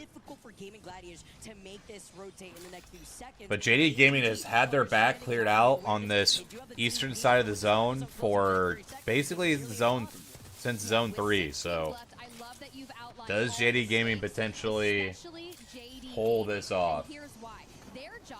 Because you can see here, they control so much of this side of the zone, but the problem is going to be which one of these teams decides potentially ent out here. They have all this space, but does GG decide to ent here? Because these three teams should fight, and you know, whoever wins that wins that. But do one of these two teams decide to ent JD Gaming, or can JD Gaming hold their spot? We saw that they were able to pepper in a lot of the teams from afar without trying to directly involve themselves. But if you're looking at PXX and what they've done in this first game, that's how you set up momentum. 7 KP going in their pocket while JD Gaming been farming damage. GG now. And here's the fight for the game-winning position here. They do, right? They immediately start getting closer, but look who's there, Shuby. Oh, Shuby. That felt like a very much of an overextension by these guys. So much difficulty there for JD Gaming, who do have the altar. Was trying to make a play, did not work. Gladiators must keep applying the pressure, and here they go. Zane, but they've got poof, bamboozled. Here they come back, though. Naughty, floating. Yeah, JD's in such a bad spot. We're seeing these players just go back and forth between the portal, EMP for days, all the information with the skies. My goodness. Ty goes down here, and this is just about to be an absolute insane endgame.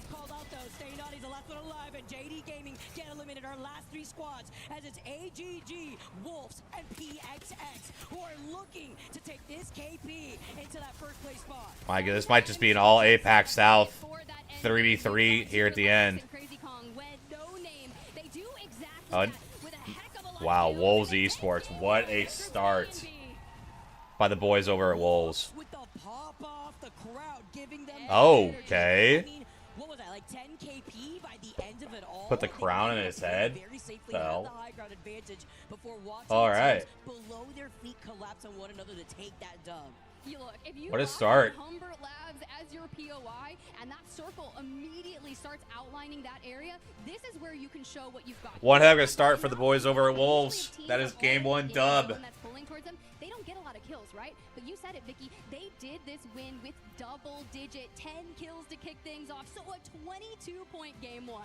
Sheesh. I mean, that's how you start. Yeah, I mean, based on how that game started, Islander, JD's very happy they got anything out of that game. Some of these teams capitalize on, but to be able to do so in a final zone like this, because they very much could have had a horrible game one, losing somebody early, but they were able to figure it out. Too early for the crown? Probably. You know, game one crown celebration is always interesting, but hey, shout out to them though. Locked and loaded. I love the energy of our pros here on this stage, but already making a statement after our first game alone on E District. Remember, we got 2 more games to go here on this map. And it's one of my favorites, right? It is obviously one of the newer in the map pool as we kind of peruse through some of these highlights here, starting off with Wolves on that high ground, making sure calling that their crypto is war crypto. Of the work. You see how many connect right there on a TIE. You use the altar, you portal on in, you got the gold. Is this going to update? Right? But I do love this moment here from JD. It will eventually. It's getting there. The time in which Gaming Gladiators did take to kind of throw themselves down in there. Now I noticed that Gaming Gladiators fall before JD does. There were more players in that mix. Oh, floating was in the Matrix too. Like he could not move. Like I mean, yeah, I mean, what a crazy start there for the boys over at Wolves. We are literally floating. Sorry, that's a dad joke. I've been floating back. No surprise, given how well they played in APAC South. It's always one of those things of does that translate over to LAN? But it does appear that is the case for game one at least. So. Of your Apex Predator table here, and just huge start for them for sure. Feast on your victims looks fantastic, and how they're able to start off this first game. I know, and I'm like, for all the teams that just had like a really powerful performance, PXX there grabbing second place, right? They had 8 kills. I believe it was like 17 total points. That's a squad that actually didn't have one of the drop spots on the eastern side of things, or even the south, right? They were over in Blossom, so they had Havoc, Shopify Rebellion, Zeta, some of the powerhouses over there on that western side of things. So when you think about the initial rotates and how quickly everyone was focusing on getting information and getting into that circle. So many of those fights happened on the western side of things, and if you found yourself in there, it was a really brutal map one. Yeah, the team that lands at Humbert found a really good spot in zone, and were able to find the right pathing to get into those tri buildings, and ultimately ended up winning the game. I mean, that's the big thing that Wolves has been doing this split, is that they've done a really good job of rotating, and then they've just put up a ton of damage from middle zone. So not too big of a surprise that they won this style of game, because it really suits how they want to play. It's getting to a good spot and then putting down a ton of pressure via damage. Because like Wolves obviously is a good fighting team, but like if they're a team that once they get to their spot that they want to play, they do such a good job of holding their power position. And you can just tell by them getting to this complex buildings and able to win out of those fights, they just do such a good job closing out games. Gen G winning game 2 after the power nap. I mean, maybe. Maybe. Never know. We're efficient. Making sure that you are outside of the fight and being able to capitalize on a lot of the teams that were forced to rotate from the edge of zone, that were out in the open if they didn't find their own free building. Yeah. Going right through that rotating wall on the outskirts of Humbert Labs. But while we get set up, everybody, game number 2 is on the horizon. Going back over to E District, which is important when we. But banger game 1, like I said, the pace is crazy to see how that started out. That we've been seeing throughout. Was really surprised to see how the that pacing. I mean, we had literally a fight with DCG extremely early on between them and JD Gaming. So that was pretty crazy to see. We obviously had the fight between Flat and GG, which I'm assuming Flat had tried just to rotate very quickly and ran into Gen G there. So that was one I was very surprised to see. So yeah, I mean, going to be very, very curious to see if that pacing continues. A lot of really good games from some teams that you'd be surprised by. I mean, taking a look here, PXX, 8 kills, second place there. Very big start for them. A lot of people questioning potentially, how good they would do, myself included. I didn't expect them to necessarily play as well based on the split they had, but came out hot, guns blazing. Flat had a very, very solid game, so they're going to feel good about where they're at. You can definitely tell a lot of the KP numbers are going to be very high during these rounds, because teams really just be playing, you have to just play for points, right? Because at the end of the day, you're looking to be top 14 after the group stages. That qualifies you directly to finals. And then just the biggest thing is also avoiding that bottom 6 on the overall standings, because you're bottom 6 after the group stages, you are done. Your tournament is over.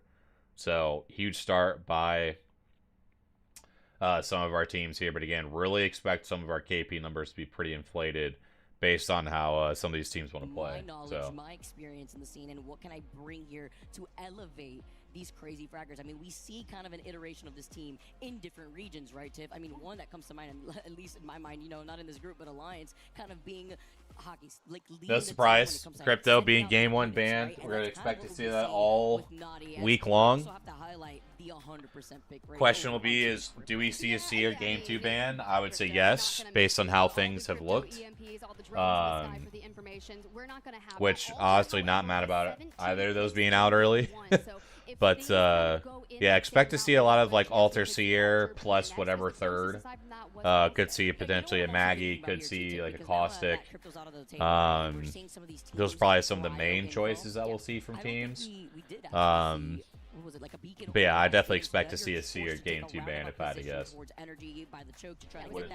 really surprise me there. Where we saw them originally before we saw that crazy pile up of a lot of teams coming Dory, PXX, even Falcons. But I think Falcons were obviously they weren't playing that like Caustic, right? But they were just running at people, feeling confident. Having Guild on Seer, look, it's pretty nice to see Guild on Seer, and he's just out there. I'm just gonna attack you. I'm gonna attack you over here, and it was all fun and games until they got shut down. But that just goes to show you you how they're viewing the group. I mean, for Falcons, it was just pretty unlucky because he got double crypto EMP'd at the worst time. I mean, not really too big of a surprise that they went down in that situation. It's one thing if they would have got the crypto EMP and they were fighting, you know, without half shield, but the fact that they get double EMP, that they're fully broken shield and down to just flesh, like, that situation, they were always going to lose that. Oh man, and then you get. And they still got a couple knocks in that fight too, which is crazy. Which is a really scary situation to be in. But yeah, I definitely agree when it comes to trying to play incredibly aggressive. But then there's also. Yeah, having to see 6 games of Crypto Seer would be diabolical, to say the least. I'm very glad legend bans are in place. Of the zone of Humber, and then trying to actually contest a lot of these teams, whereas even teams like AGG playing a lot more patiently, playing into those compositions when it comes to playing safe, but kind of being forced. Yeah, legend bans definitely goated. Resets with the altar portal into allowing themselves to get a little aggressive, but maybe not as aggressive as some of these other teams. And it did work out for Wolves, honestly, at the very end, right? We saw them clean up the KP that they needed by the very end without giving away their building for free. Yeah, and that's where I get really excited. I'm always curious, what's that going to look like for Wolves in particular? We talked about it earlier, no name, right? Just coming in with a large majority of those kills, but it is that moment where you have your team working as a unit. If you have to look and say, yeah, I've got the most kills, that's probably because someone else threw down a brunt force of damage, and you're just saying, hey, I'm just picking it off. So can we do that again? I hope so, because if you drop, 2 20-point games, you're Wolves, let's go. Hey. There you go, Stoney. Shaking ass every time we win. Insane. Hey, man. Give you credit. Like I said, my biggest thing was Wolves kind of able to get over that mental block from champs after not qualifying for finals. That it looks like they have. And again, if they continue to find themselves in middle zone and throw down the pressure that they can do, and putting up some big damage numbers, they're going to have a lot of success in this lane for sure. We'll have to see how they rotate for zones away from them, since that one obviously ended on their head, but huge start for Wolves, and you definitely love to see it for sure. Where this zone is going to be pulling this time around, will it be a little bit more so towards the western side of the zone? Every time maybe a we different win. Look around, because we've been Shout out seeing Stoney. all throughout Pro League. We see the Humber zone this time around and changing things up as we get started. We first take a look at Wolves and what. All right, game number 2 here. As they roll out with the Getting big start for Wolves, for PXX. Okay, Wolves here. How do we look into game number 2 here? And looks like we're about to have a just outside draft point zone here. So another decent zone for Wolves to rotate to.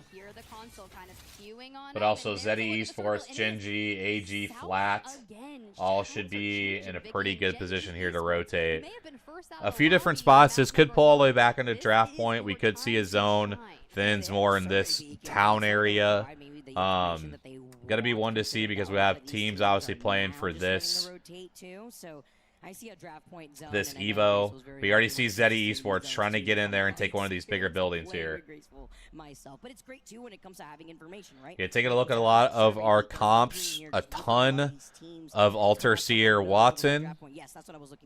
Also seeing some Axel mixed in by Gen G and Unlimit. No surprise there. Wolves rocking the Alter. Maggie Watson going no Seer, which is interesting. Very, very interesting for sure. Doesn't have Watson. They're still electing to run Seer, which has an 18 pick in the lobby. So that will likely be your next ban here. We're going to get him out early before we move on to Stormpoint later on. But for we'll say it'll be one. Based on this, it feels like it's going to be an Alter ban, no? If I did my numbers correctly on that one. We'll have to see. So I thought every single team had Alter, but not every team had Seer. So is that potentially Wolves playing to get Alter banned first? With the amount of Alters that we had, which is important, right? You mentioned the Seer, that's going to be our next Legend band. Won't be able to see the double tax coming out here, maybe even more when it comes to a lot of these teams coexisting in these buildings. But it's about getting the information, looking at our fans in the audience. Hard zone team, so definitely go in to get that info and then fly in. To make your next move, because Tiff, a lot of teams have already found themselves over on this draft point side, but I mean, it's great to be a Gen G. Expect a lot of our teams to play out of draft point. Game number 1 because, you know, as That's obviously the most playable space for these first few zones. Flat, I must say, I hate these buses early on. These buses just get absolutely decimated at some points. So they have to do a very good job of trying to control as much space as possible so they don't get pinned down in the bus. But it would not surprise me in the slightest if you see them out early, just because these buses are so hard to hold. But we'll have to see. Have to see how Flat can play this out. Choosing to play around this vicinity, and you just have to realize as you set up that you have to be able to hold it. But for AG Global on that eastern side of things, making their push in, Yanya himself on the altar is 2 knocks away from 1,000 knocks. Okay, like that's insane. Ooh, hold on. We need it here in this game, right? Write down the stats. Tiff has spoken, especially when it comes Well, to so like the big reason why Watson versus like Catalyst is because, especially a lot of these zone teams, Watson helps with shield economy with her pylon. So that's really a lot of the reason why like Watson, you know, if you just literally compare Watson and Cat, why she'll get picked first. Because the pylon ultimately, and especially with how important nades are now in ALGS, and just the game in general, right? But especially ALGS, where every pro is carrying multiple nades. I mean, you see, you know, Asia's carrying 5 grenades in his inventory. Her pylon just does so much, so that's definitely a big reason why you'll probably see Watson over Catalyst. Even though I do agree Catalyst is really good on this map, Watson ultimately is just going to be so much better for some of these zone teams. Do they have the information that Gen G is waiting for them at Shipyard? Yeah, it was a really interesting game 1 for Falcons, right? Because how often do we find them so Yeah, Falcons have to be careful here because of Gen G. It does look like Gen G is flying away, though. Well, but what do we do this maybe time? not. We actually go south. We comb together a couple of evacs. We take to the sky, and now Guild switches off Seer. Waltzy's on Seer. They do have the info now that Gen G's here. So would not surprise me in the slightest if Gen G just tries to fight this. But Gen G also is on white shield, though. Wait, how is Gen G on white? Did they take a fight early? He heard the evac tower and does end up crashing down before they end up rotating. How is Gen G on white shield? Their time while AGG, we saw them earlier taking shots at Falcons. They're not going to try to prio and contest Falcons there by Shipyard Arcade because with a lot of these teams being able to have the reset of the altar. Interesting that they're still on whites. It must have been they just took way too long to loot. I have no idea. The influence of Axel that we were so it looks like Falcons is going to try to play for 3rd ring, is my guess. Because they did have console over at Stadium, so they have the initial ring. But my guess is that Falcons is playing for this console that I believe is over in Shipyard to get the next zone, to see if it pulls more into draft point or if it's towards more southern towards Shipyard. Hal very much loves to play for 3rd ring. He doesn't like to guess if he doesn't have to. Yeah, like I'm saying, nothing but nice. And we do see here, based off this next zone information, that is going to be pretty much a draft point zone. So wouldn't be surprised if this ends more like on the bridge somewhere, or like just underneath the bridge.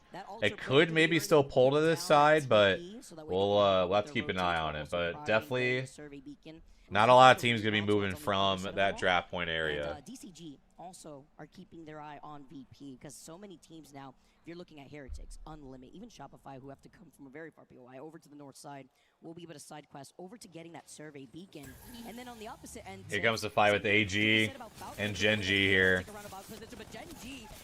I mean, what a first knock. Just even give Gen G a chance here. Definitely had the worst of the shields. So no surprise there.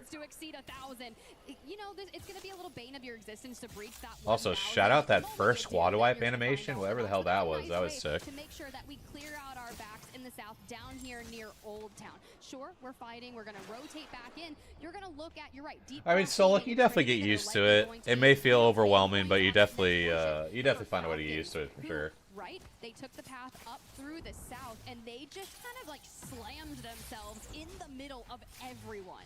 Hey, they found themselves. Falcons have found a way into this zone. The zone's gonna pull, but I really do like the aggression that we saw from AGG, who were holding out on the outskirts of Humbert before they went outside of the zone to where there is over on Old Town. Yeah, you definitely get used to this map. Like, I personally love this map. I just think, like, it actually allows you to play the game at least a little bit.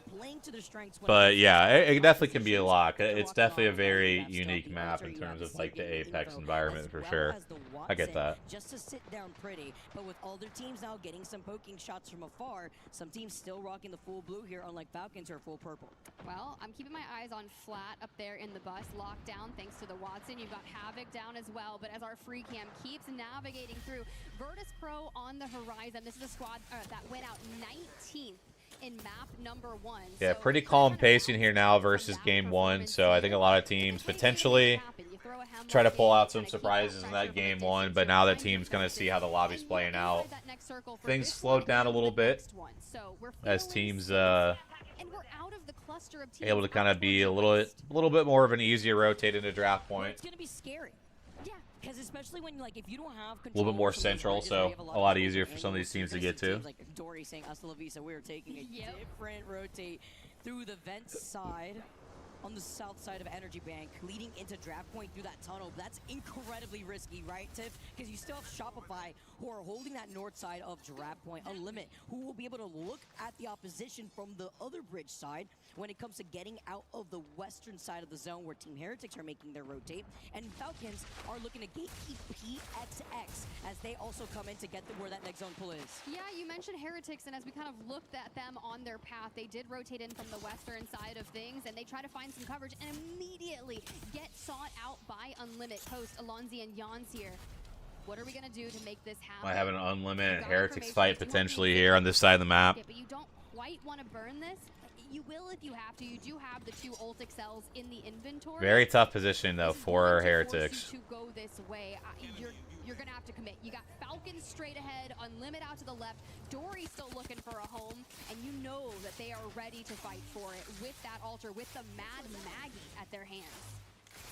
Gonna pull up there too. Oh, we get to see Jen's parents from afar. I love how we get Jen to Burns' see parents, absolute W. They're still there. And family oh my goodness, it is this pull that pulls more to the right. Insane zone pull for our teams here. Actually, you know, was going to sub in for Gen G, but those boys, they got everything approved. They're on the stage here. So you're going to see Wolves. Not going to be able to play down here. That's going to be absolutely brutal. But I mean, Gen G, decent spot here. VP and Trinity, really decent spot here. Falcons, definitely going to feel very hard done here. Going to be a tough one. This is so good for their endgame. And it's really true. We do see No Name though goes down the kill feed, so Wolves is now a duo. Arsenal that was right to their south. Yep, for trying to get info on where a lot of these other teams are. You know, that ain't a Valkyrie, but it's about just finding out what the rest of the lobby is looking like from afar, because they have the TP set up in case they need to kind of go back towards the outskirts of Humbert, but growing together as a unit, flying over the heads of VP. Can they find the safety of some of these buildings over by draft point, which, by the way, this building is free. They actually get there in front of VP, and because... Yeah, AG found an insane rotate into this zone here, so AG could be in for a huge game if they can hold this building down. These buildings can be very tough to hold, but if they're able to hold out, this is definitely one of the power positions for this zone. Because a lot of the time, this zone is going to end somewhere in this particular area along, like, this wall in here. So, definitely have to keep an eye on all that here. VP out in 19th again. Tough start for VP here.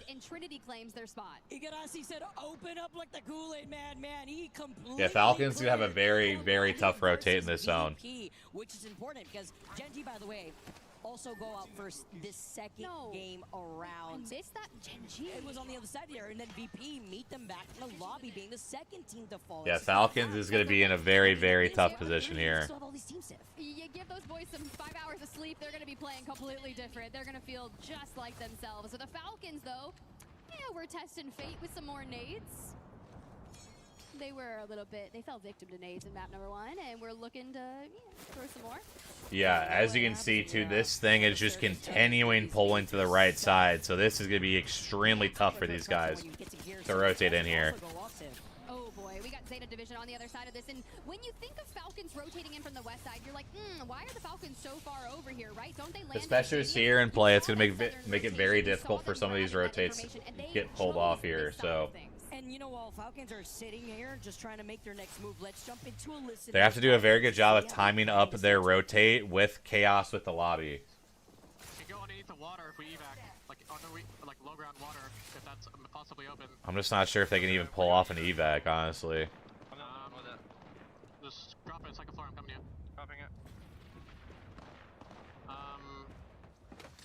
We have to do it in between the buildings somehow, and not get shot. Okay. Yeah, this is going to be a very, very difficult rotation for these guys. Like I said, an evac play might be their only option, but do they get this evac off is going to be the question. I'm not sure they do. But if their timing's really good, you never know. All right, well, we get to see Hal's face, moving around and letting the rest of the boys know where to go next. We get to see where that zone pool is looking Here comes the like. rotate. Number 4 is closing right behind their backs, and by the way, we still have 18 squads still left in this game. But Looks like they're going to be able to get this off.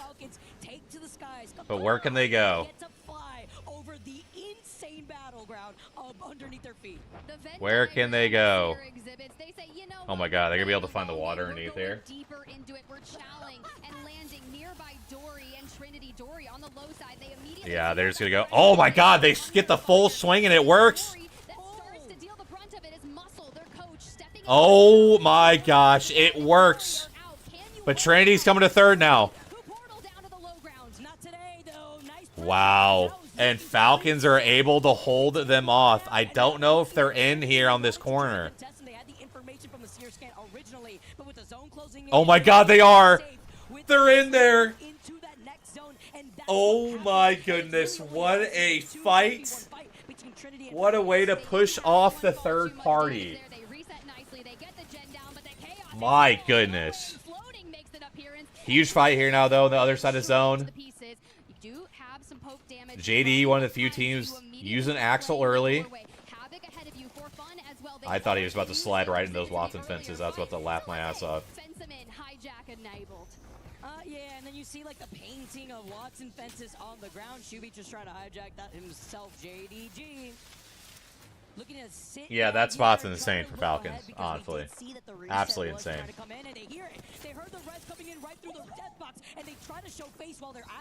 Yeah, these fights trying to swing these buildings is next to impossible. Falcons gonna have to take a fight onto Trinity, though, probably at some point, so keep that eye on the kill feed. As Wolves picking up more KP on Zeddy. And there's Guild picking up the first kill on Derohe. They get the kill.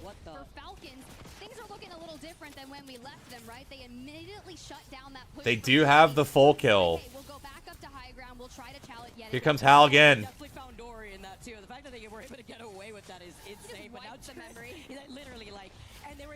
But AG now is pushed in on this. Now Falcons can third this fight. Oh, but they took so much damage, though. Oh my god, this is just chaos. Oh my god, this Falcon... And Falcons survives! Falcons lives that chaos, but how much longer can they live here? How is this happening, bro? There's no way they should be alive right now. The thing is that there is nobody to chow them up here, though. Dude, Falcons have just absolutely pulled a blinder on this lobby. How the hell did they pull that off? Dude, they just might have pulled off the blinder of the century, bro. I mean, look at all of this space they now own because of that. Wolves out of the lobby. We're down quickly down to a top 4. It's GG, Flat, and SR. Which SR looks like they are down to potentially just 1 here. Now they do have 2 up, so it's just Koifel down for now. I don't think we were able to pick up Koifel just yet. It's the Falcons. Yeah, you can see Falcons putting down all of the pressure here. It's only a matter of time before Shopify does fall. Biggest thing for Falcons is that they just cannot get wrapped by GG here. Cannot allow this space to be taken up by another team. In this second game alone has Waltzy. It's a strike to find Koifel, a little bit of revenge. While Flat do pepper in some damage onto them, but this entire north side of zone has been clear for Should be a pretty straight up 3v3v3 here potentially. Again, Flat kind of being the ones in the middle here, so... And he gets walked up on. But he gets the knock on Nano though as well.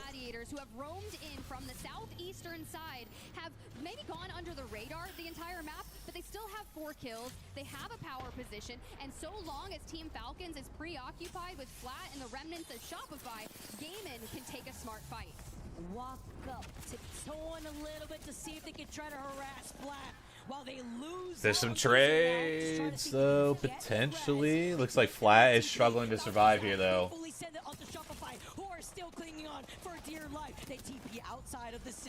Yeah, you can see Falcons able to put down so much pressure on this. Only problem though is that they're giving up their height right now.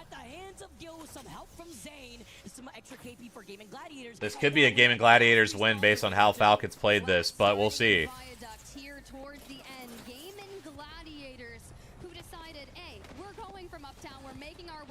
Can Falcons wrap this though? No, they're coming into Penge here. They pick up the KP, but Falcons did come in and pick up so much of this bridge. Zane tries to swing to get the first knock though. 2v1.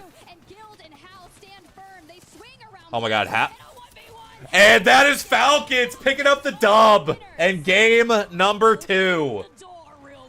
Wow. And one thing we criticized Falcons for was the lack of them picking up wins in Pro League. Already with 1 win have matched the amount of wins they had during Pro League. So huge start for Falcons. That's going to be a huge sigh of relief for these boys. But a hell of a start though. Hell of a rotate in that situation. Able to find that underneath bridge spot. And then able to fight their way up. I mean, just really, really impressive stuff by Falcons there. But GG, really good game. Flat having a nice bounce back. So, really good start for both teams. Let's fucking go. Yeah, I mean, shout out Falcons. Like, obviously, like, a lot of people like to say too many people glaze them. But, like, the reason why people do it is because of plays like that. I mean, they get the rotate. They find a way to win that fight against Dory. They find a way to survive in that cluster between AG and Trinity, which, you know, shout out to AG, probably with a little bit of an assist there. AG really kind of allowed Falcons to kind of play out of that position. But then you just see once they get the power position in the zone, like these guys are insane. But yeah, as you see the fight play out here, Guild again just doing such a good job of playing his own life, not taking a ton of damage throughout that fight. You saw there at the end, Guild had so much of his shield left still. And I mean, you take Guild in a 1v1 basically any day of the week. I don't care who he's fighting against. So, big stuff there from Guild. Big stuff for Falcons. You take a look at the overall leaderboard for we'll look at game number 2 real quick. You got Falcons taking game. That's not even the full stats yet. So we will. There we go. So Falcons taking the win. Game number 2, 27 points. GG in second there with 15. Flat in third with 13. SR in fourth with 8. Wolves picking up a 5th place there with 6. Some of our other big points in that game. Trinity with 7. Karasame Havoc picking up 7 kills. 9 total points. AG had 7 as well. PXX with 7. So some good point totals still from a lot of our teams. You take a look at overall standings for the series. Falcons jumping up in the first place now. 31 points. which I don't think that's even right because they should have. Actually, no, that's right. That's right. 31 points. Wolves in second with 28. PXX in third with 24. Flat with 22 and GG with 21. Those are our teams above the 20-point mark. Some of our teams need to get off to a little bit better start here. You got Zay Division, a little bit slower. Obviously, haven't picked up any points yet. Gen G, I think it's very understandable. Might have to switch to Jersey, to be honest. Might switch over to Alliance just to, could be a Jersey curse. That could be on me. I was trying to help the boys out, but clearly that is not working so far. So, might have to switch and help them out. Classic Gallium mode from AG. Falcons had no reason to win that. Great start here for Falcons. I mean, Truly, yeah, kind of true. Kind of true. Match number 2. You're not wrong. You are not wrong on that one. They had, what, 4 or 5 points in match number 1. We're north of 30. Yeah, I mean, the big thing, Solik, is like anytime you're obviously taking your. Anytime you're taking those 33s, right? Like, ideal situations that you're not taking too much damage so you can be ready for that next third party. And the big thing for them, too, is that they were able to get the Watson pylon down relatively quickly. But also, in that situation, with that fight, the only way that Trinity was getting down to them was through the altar queue. So as long as they just were able to all focus on the altar coming down through her queue, they could all just shoot her and she has to go back up. So it was just a really good job of them being able to swing their attention more than anything else. And also not taking too much damage in that fight against Dory, which ultimately led them to survive. And then, yeah, obviously a little bit of an assist from AG coming to third, which I don't mind the third from AG. I just think they came in a little bit too quickly because there was only, I think, 1 knock in the fight at the time.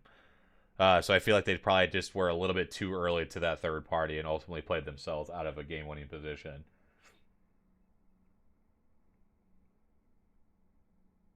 Imagine you're wearing the jersey and they do worse and you realize they were helping them. Well, they're in 20th with 0 points, so I don't know how much worse it could get. I truly don't know how much worse it can get. I'm not going to lie to you. So I'll be right back, though. I'm going to change the jersey and watch them get first.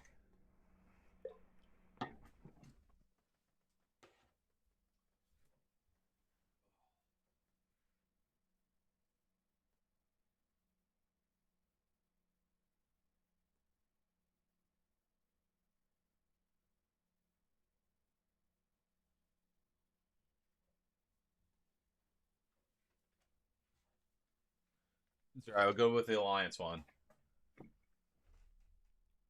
Being able to get through these difficult rotations that the altar does provide. If you do not Or their full roster, they win that, Shrillis. I mean, maybe.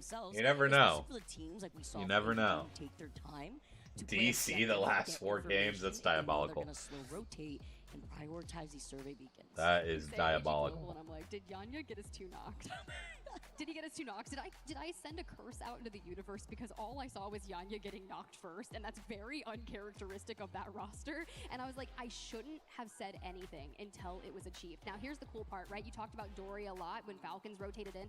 On the screen, you've got Muscle subbing in for show, and Muscle is actually the coach of this roster. Match number 1, locks in the crypto. And if you're going to have your coach that can play to the level of pro play on LAN for you and to be in there, you're getting like all this information and all the strats in real time. I hear you, crowd. I see you going crazy for Lushka, Zane, and Blast. Those cheers they're there, and they're earned, right? These are the teams, we said it earlier, they show up when it comes to it at LAN all the time. It's about being consistent, right? Before we make that transition to a map that maybe some of these teams find themselves kind of snowballing a little bit. There's a little bit of that stall, right, when it comes to momentum. But if anything, with Falcons and the way that they've been performing, dude, I mean, 18 total KP in just 2 games alone is what you like to see. You highlight Wolves who, you know, coming out of winning game number 1, who still find themselves in a top 5 finish for game number 2, trailing right behind them. I believe it's like 28 total points, but it's Falcons that not only no Seer, no Crypto. Not gonna lie, Loki would like to see Vantage and Ballistic in at least 1 round. Really stepping up. I mean, Hal was right behind him with like a 1 kill difference, right? So he's got 6 KP as well as not sure about Vantage. Ballistic could get weird in like a later set, but like I think these 6 game sets we won't see that. Yeah, and I'm gonna make sure to jot names down. Let's be real, Storm Point's been in competitive competitive for quite some time now, and I think Axel's going to make a large move. I'm not Wyatt here. I don't have the. You need to focus on E District. That's your better map. Get the majority of your points here. You mentioned Wolves top 5 in map number 2. I'm not the one that's cursing people. From APAC South, and they had a really stellar match day performance record when you think about it. Sure, it kind of fell off in 7th place performance on the regional finals, but before that, they won, I believe, 3 match days in the regular split one. That's consistent.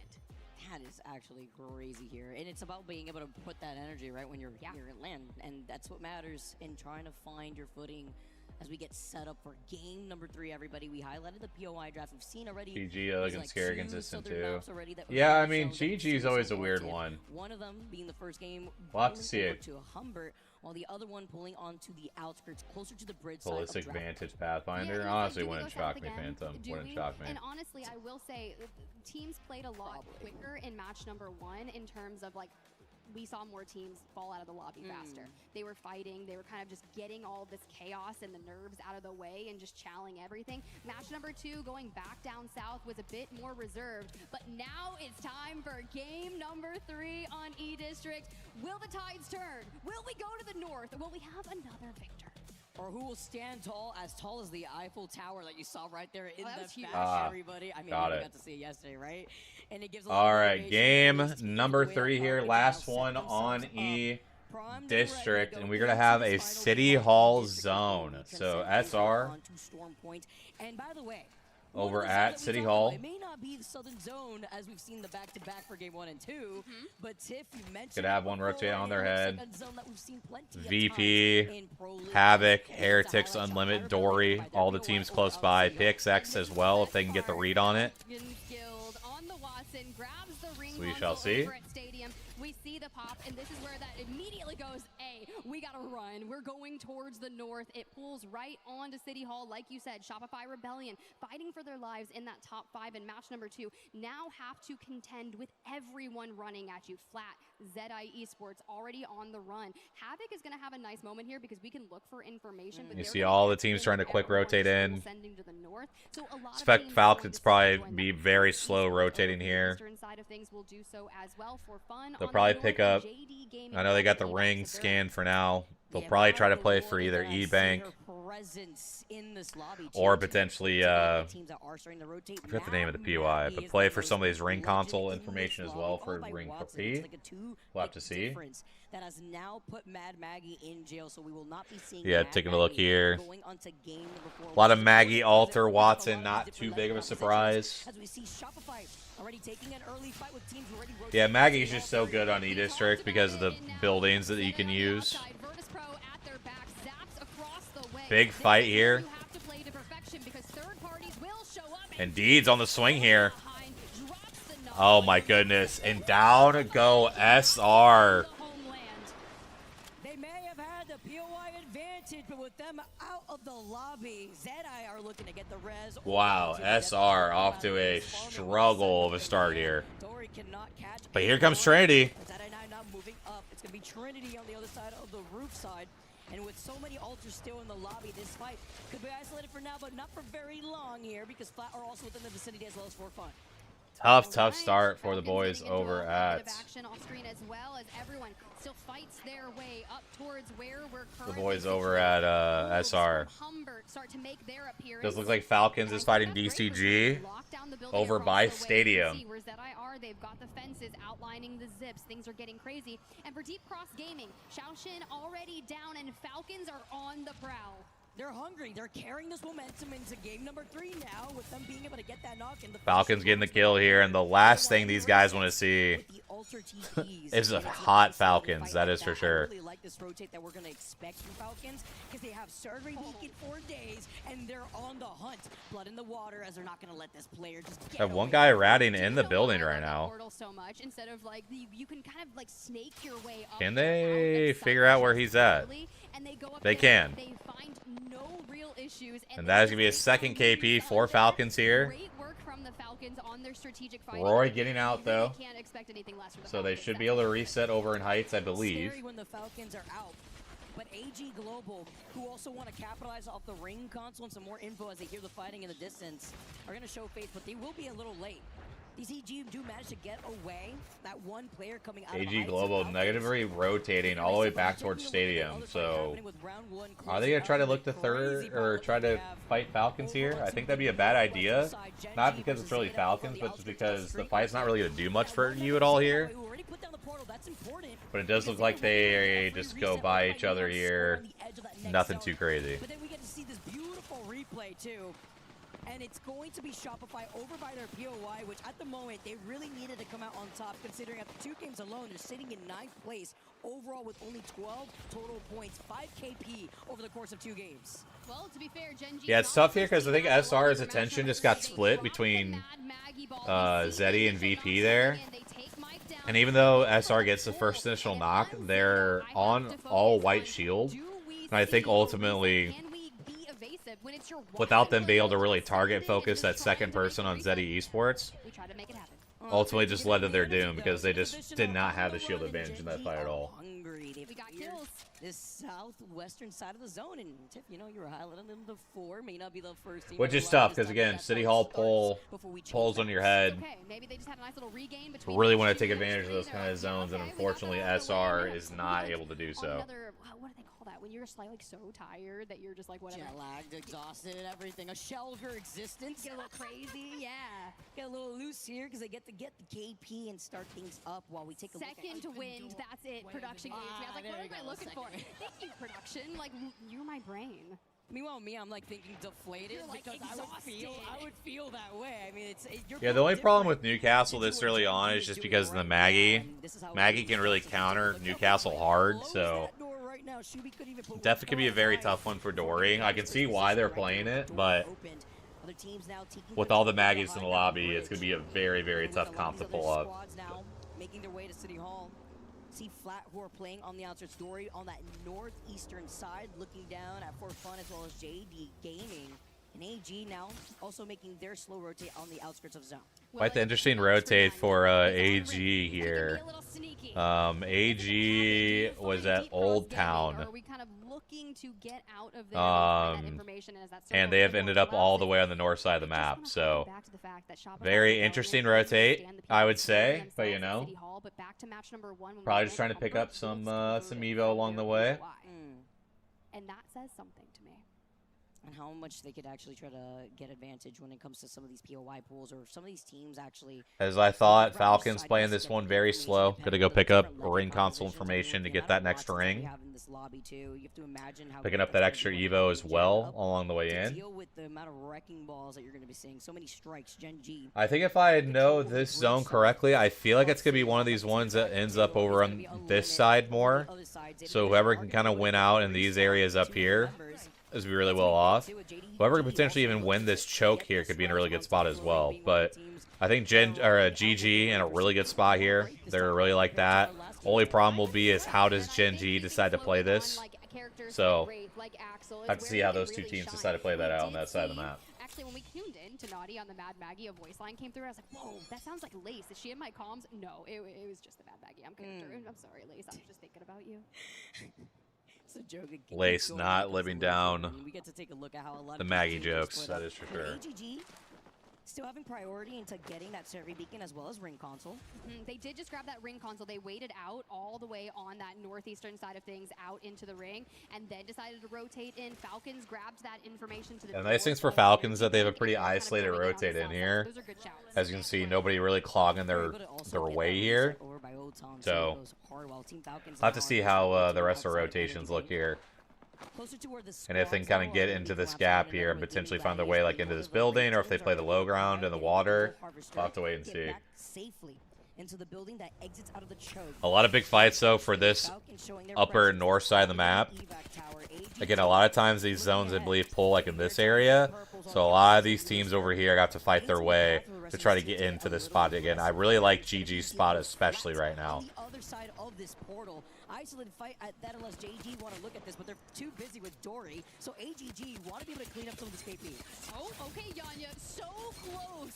But there it goes. You got a portal on out of there, immediately looking for those knocks and the pressure, and they find the resistance from Flat. A ton of teams still trying to find their positioning around City Hall.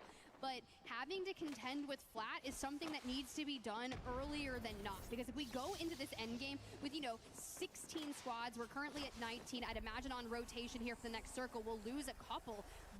But this has to be dealt with, because this will be a thorn in your side in that late game. That's why they're trying to take this fight, and it begs the question, you know, when you see the difference between what the Rit could provide and what we've been seeing with these altars, you see them trying to look about to see if they could get the 3P here. I mean, I don't think so, Literally Phantom. leaving him one shot. Nanotrip's trying to be able to give him suppressed fire. Longbow in hand, but taking their time flat.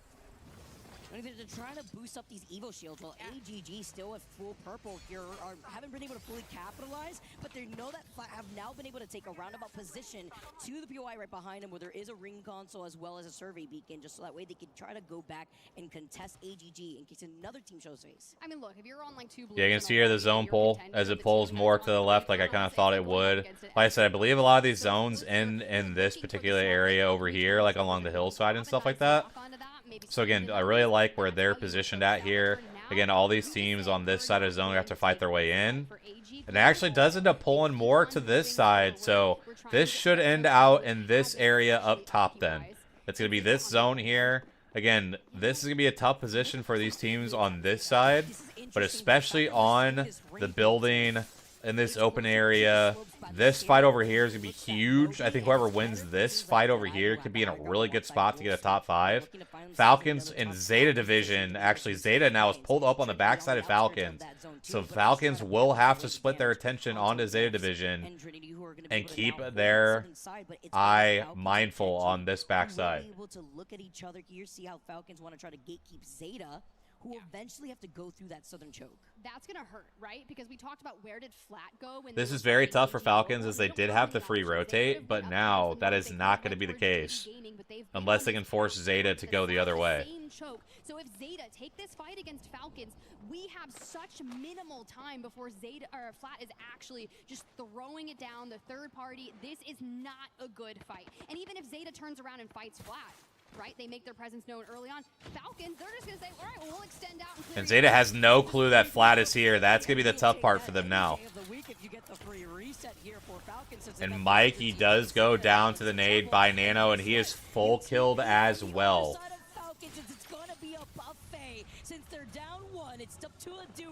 Falcons did a really good job there of applying a ton of pressure when they came through. Really good cleanup by Falcons to see the duo and get them off of their back right away. Really, really good work. But now they gotta watch their back here, though, as Flat now comes through. But they did a really good job. I think that was Guild. Yeah, Guild doing a really good job of covering for Hal so they could heal. I mean, Guild again. Huge, huge stuff to get the knock and force them to slow down the push. Until that circle collapses, but there's still other teams on the horizon looking to find them. Wait, Flat? They don't commit to the north. No, they don't.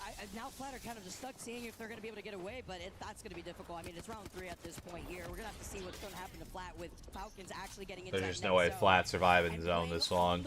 Ring 3. I mean, can you imagine if a zone like this by City Hall ended up pulling more so to the northwest? That would have been brutal, but the fact that it pulls right here next to Falcons where they were holding this choke for so long to clear their backs, even though they're forced to play off this low ground, it was Trinity who were holding up on this high ground side.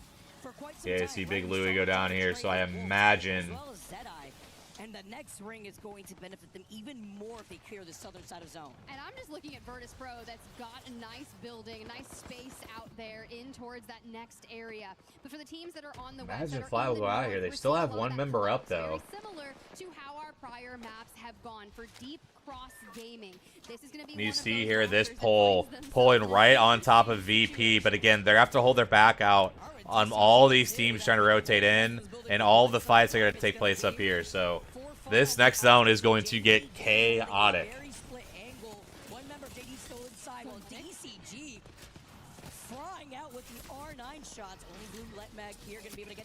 Here comes Gen G, though, is going to kill off the solo here of Flat in just a second. They do get the pull, though. So do the two members survive this or not? I'm assuming not, but we'll see. Of those regional finals, they won back-to-back maps, locked their ticket in, and things are getting crazy. They're not afraid to fight, and for fun is on the opposing end of that. Synetic has to stand tall. The last altar. Unlimit going down here to a mix of a few different teams. Flat going down as well. Where the entire lobby starts to shake up if you can't get into that next circle. I can't believe he's still alive. Yeah, Falcons in a very tough position here. Climbing from the low ground here, have set up their TP gen out. Getting the passive shield regen too. Bad part is that AG is going to be in where they're at, so they can put down a ton of pressure on Falcons, so Falcons will have to climb up here. Where was Flat going to go? I mean, absolutely nowhere. They were forced to back away. They get eliminated before that.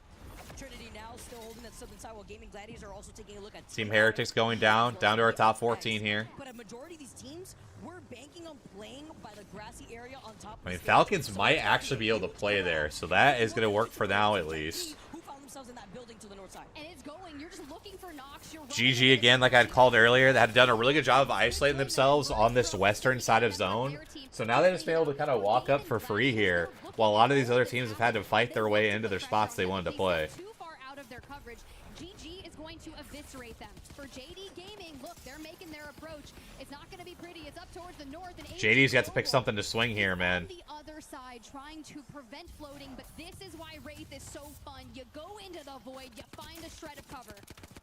Something a little different with AGG holding on to the high ground, though, being another one of those teams rocking that Wraith. Yanya now going to be able to get right back to the safety of his team. Playing off the staircase. While they do look at JDG, though, it's going to take a lot of time away, similar to what... Yeah, JDG just getting pinched by a ton of different teams.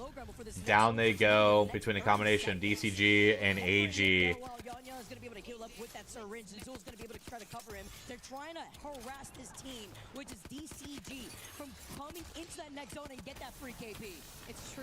I mean, look, when you drop... GG getting the pick on the VP, which VP was in the power position of this building on the low ground. So I'm assuming that's going to lead to a fight between GG and VP now, which it is. They do get traded out one, though. GG does get the kill and wipe ultimately. And it looks like they might be able to get this res off. Pick up here to get Zane back into the fight. Reset because we don't get third party. But I'd imagine that someone is going to look to play for this. PXX to the north is a solo. Deep Cross Gaming is too busy looking at AG Global. So will someone from the south side try to chow for that or no? Do we see a top 5 performance out of Gaming Gladiators? Falcons gonna have to try to make a play here. I mean, if they're gonna be able to get some KP this time Falcons might be able to pinch AG here, and they are. Absolutely, don't change things up here. But it depends on how this fight over from Team Falcons goes. They will have to be careful though, because Falcons is still gonna have to walk in to this position here. Or rather, page out of the AGG book. And look at They gotta be able to try to slide up to this rock on the left. They have a very wide angle to play off of over by the grassy side. They're not. I don't know if they're quite in though here. Oh, that's a big one.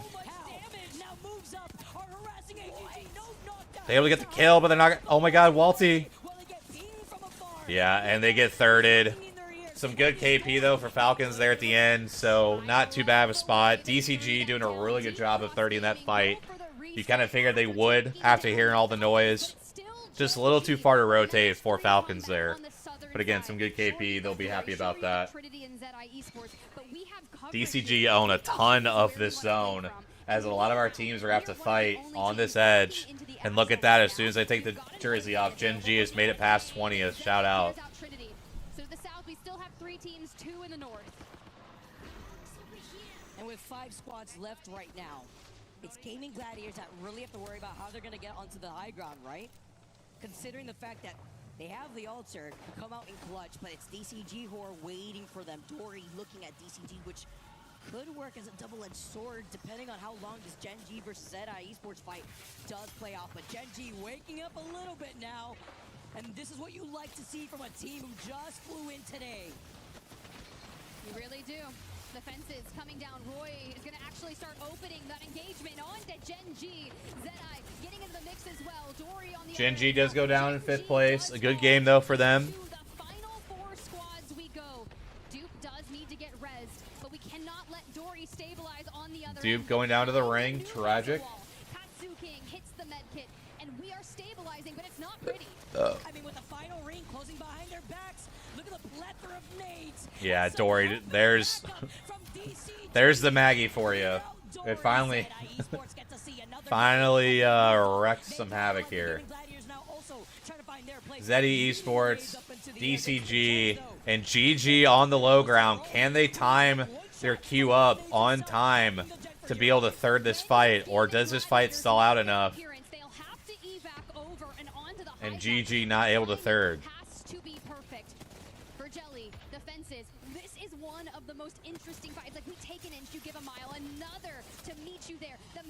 Duplex of them taking a ton of damage in this fight here. What are the timings? They do swing here.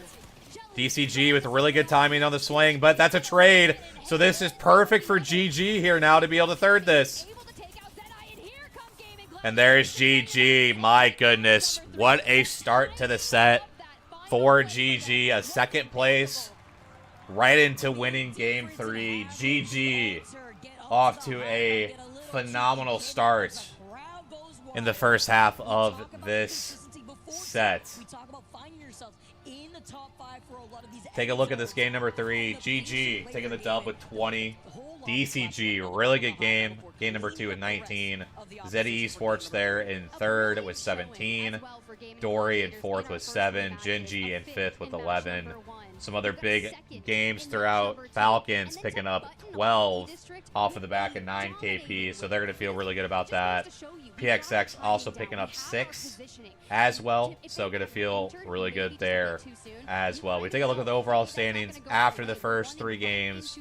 After our first map, we've got Falcons still sitting in first with 43. In second place, GG with 41. Wolves and PXX both with 30. And then DCG and Zeddy Esports with 23. All those teams feeling pretty darn good about where they are at so far. So that is your first 3 games. Not too many surprises at the top of the leaderboard. Maybe PXX and DCG. Other than that, a lot of the names not too surprised by. But some really banger games to start with. That is for sure. It's like navigating the offenses. Look at that, like the free cam, right? And that's where GG comes in at the perfect time. You got Lufka and Blast together in the north, is on the bottom. I mean, look, that was brilliant. DP placement beautifully done to allow GG to get up onto the high ground, avoid a lot of that chaos. But it goes hand in hand with the different legend compositions when it comes to, you know, yeah, a really good start there for multiple of our teams. You'll love to see it. Falling in second place, but then getting the win before we transition onto Storm Point. Great way to kick things off in this series. The first 3 games phenomenal enough like that. You just got to maintain some more top 5s, even top 10s on the back half in Storm Point. And next thing you know, that's a great showing for groups A and B.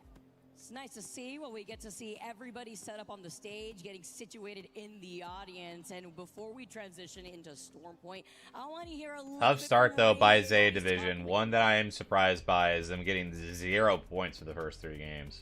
Absolutely tragic. You know, GG is appropriate, however, not for Gaming Gladiators. For the team that won against Gaming Gladiators in a 3v3. Wow, some interviews mid-set. Interesting.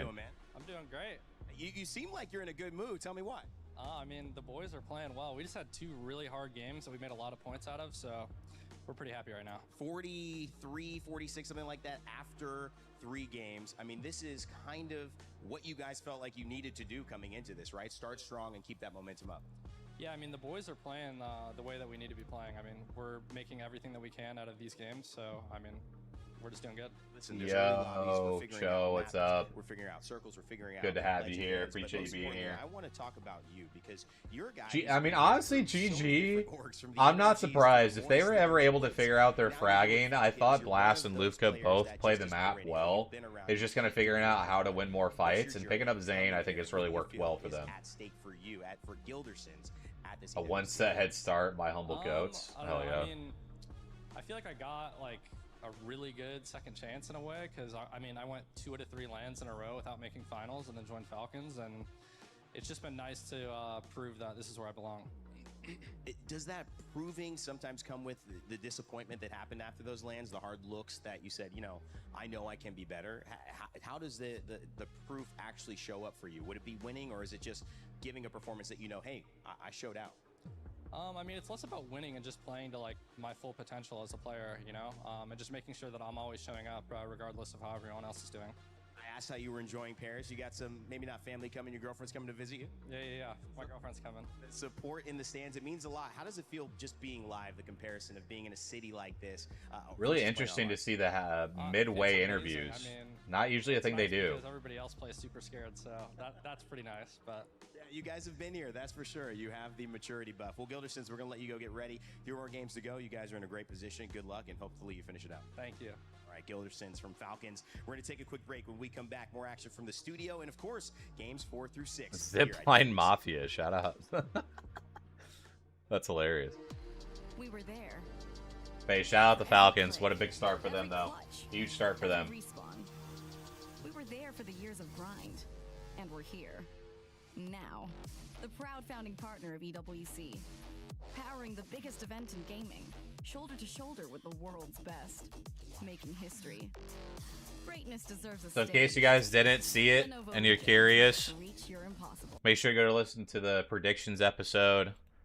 We did a draft for the first time in Apex pod history. We each drafted 10 teams. Whatever their total points they score throughout the entire tournament gets added in. So for me, huge shout out DC. I mean, you take a look at this leaderboard to start with. Just comparing the two side by side, I've got teams 1, 3, and 5 already. As we pull up here, yeah, literally teams 1, 3, 5. Shout out to me also having the team that's in dead last. So that one is tragic. But I mean, overall though, I actually feel pretty decent about where I'm at. In terms of the points. I mean, I could probably sit here and try to add some of this up just to get an idea of what it would look like. But I mean, I think for me, like, I think I'm probably off to the best start. I mean, obviously Jumbo with Zeddy and GG, pretty good there. Who took that was Jay that took PXX. So yeah, Jay feeling pretty good about PXX there. But yeah, I mean, I've got, what, 43, that's 73. I mean, that's 96 between 3 teams. And then add in, yeah, I'm over 100 already. So, like, that feels like a decent start, to say the least.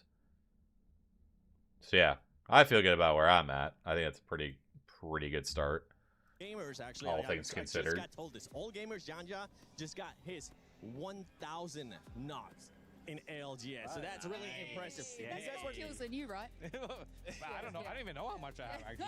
Not 1,000. Actually, I think I might have. I don't know. We'll have to double check on that. We'll have to double check on that. Roll the stats. Not in live events. I've been playing for No, not in live events. I'm saying through He said ALGS. I've been playing since circuits, bro. I wonder how many people we have on that list at this point.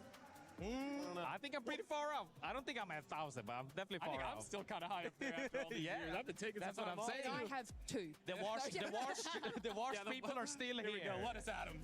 You got more than I do, by the way. Yeah, but if anybody does have those stats, please let us know on social media. Zeta 100 points in 3 games coming. And earlier we were talking about Caster cursing. I'm sorry I'm going to have to do this to you tonight, but you were talking about Zeta doing everything can to ensure Donnie loses his draft.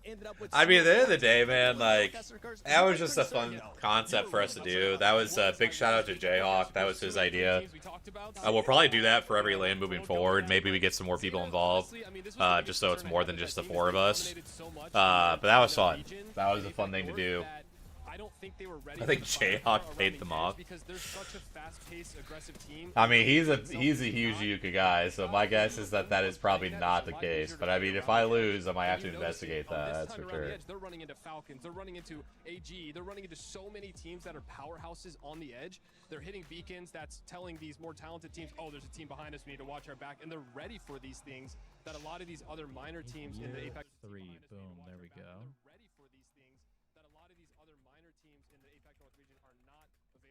So it's been a slow start for them, and it really just, you know, we've seen the biggest difference in how, you know, Wolves was coming out and they played zone. Yeah. And you have, you know, Falcons win and they were playing the edge point of view, while Zeta really only knows how to play one style of game, and I think that they need to figure out how to mix in the zone style of gameplay, because as of right now, you know, it's not working. You know, like you said, maybe they're playing scared, maybe they're doing it and it's causing their slow rotations, but it's a struggle for a team that ended so strong in their region. Yeah, I mean, I definitely, as you say, some teams start hot, some teams start cold, but you also have to keep in mind the meta, the way the meta is right now. It's incredibly fast-paced. All these teams Wyatt bet overs and Zeta by wouldn't shock me. that you're just capable of pulling that switch immediately, just fighting everybody. But Oh, we'll what be just seeing a happened? difference as we lead into the series, as some of these legends start getting banned out. Okay, so I'm pretty close here. That's what we have to hope for. 116. Was looking at the stats again, and Zeta's best map was E-District as well. So that is Ooh, another concern. that's Their not a good second stat best to in hear. Olympus, so we'll see how it goes into That this is final not a three. good It's stat just, to you know, hear from that's something Snipe Down. They had and they were confident on, and they come into this next Storm Point map. Maybe we'll see something different. Well, let's see if there's maybe any other. Okay, historically, what was Wyatt's top 5? I have it pulled up. Hold on, I can pull it up. Wyatt's top 5: Wolves, SAUL, Alliance, Team Falcons, Team Liquid, GK, Elite Sports were his dark horse and wild card. No mention of Zeta Division. In fact, the only person that put Zeta Division top 5 was me. Maybe I'm the curse. Could be. Shout out me having 3 of the top 5 teams so far for the draft until I curse into the ground. Hey, listen, but once again, Don, once again, Survivor Series, baby. That's what we're playing for, you know? Like, I'm not worried yet. I'm kind of hoping for like the Shopifys to get like up around here, like flat. I mean, flat's already overperforming. Get that Survivor Series 10 games. Because here's the thing, Don. If you can call the winner of the Survivor Series, the amount of points, 10 games, they could put up like 150 points. Anyway, yeah, dude, I won't lie, Don. I've never been more invested in flat in my life. Them having 23 points, I've low-key been rooting for them because of the draft. Okay, chat, historically, and Don, you might want to hear this as well. Quick calculation. Top 14 historic cutoff. Okay? In a historic cutoff of Pull top up Jay's stream real 14, quick. which, mind you, this 8-game set. Ooh, did they do Here's some 8-game number sets crunching for actually? you guys, Equal chance so you for guys group have an idea stages? of the cutoff Oh. potentials here. Groups. Give me group stage. Results. 6 games for year 3. New Jayhawk video on Year flat. Hell yeah. 4 championship. Groups. Also 6 games. Never mind. What I was about to say is incorrect. Okay. Historic cutoff. 113 points on average. The There you go, highest 113. ever cutoff for 14th place, 121 points. And then the lowest, obviously, 105 at the year 4 split 1 playoffs. There you go. So that is the number that all these teams are playing for. You need at least 105, but it could even And again, be as top high 14 qualifies you directly to finals. That's why this number is important. Usually, 13 is kind of the average. It's kind of the average. So that is what teams are playing for. And on that, through 3 games, Falcons are already on pace for all 3 of their sets. If they scored 0 points the rest of the set, they're already on pace to eclipse that average. So we will have to see what happens. We'll have to see what happens. To get comfortable and get to that point, and now we're seeing top teams consistently. How much was year 4 EWC? So EWCs previously, I'm not counting because you got to remember EWC had different sets of group stages. They had 1 set of 10 games. Falcons hope to hit that in set 1. I mean, maybe. Instead of the group stage we have this time, which is 3 sets of 6 games each. So I did not include those in the calculations. Same with the Open or the midseason playoffs, which was another EWC. Didn't include those.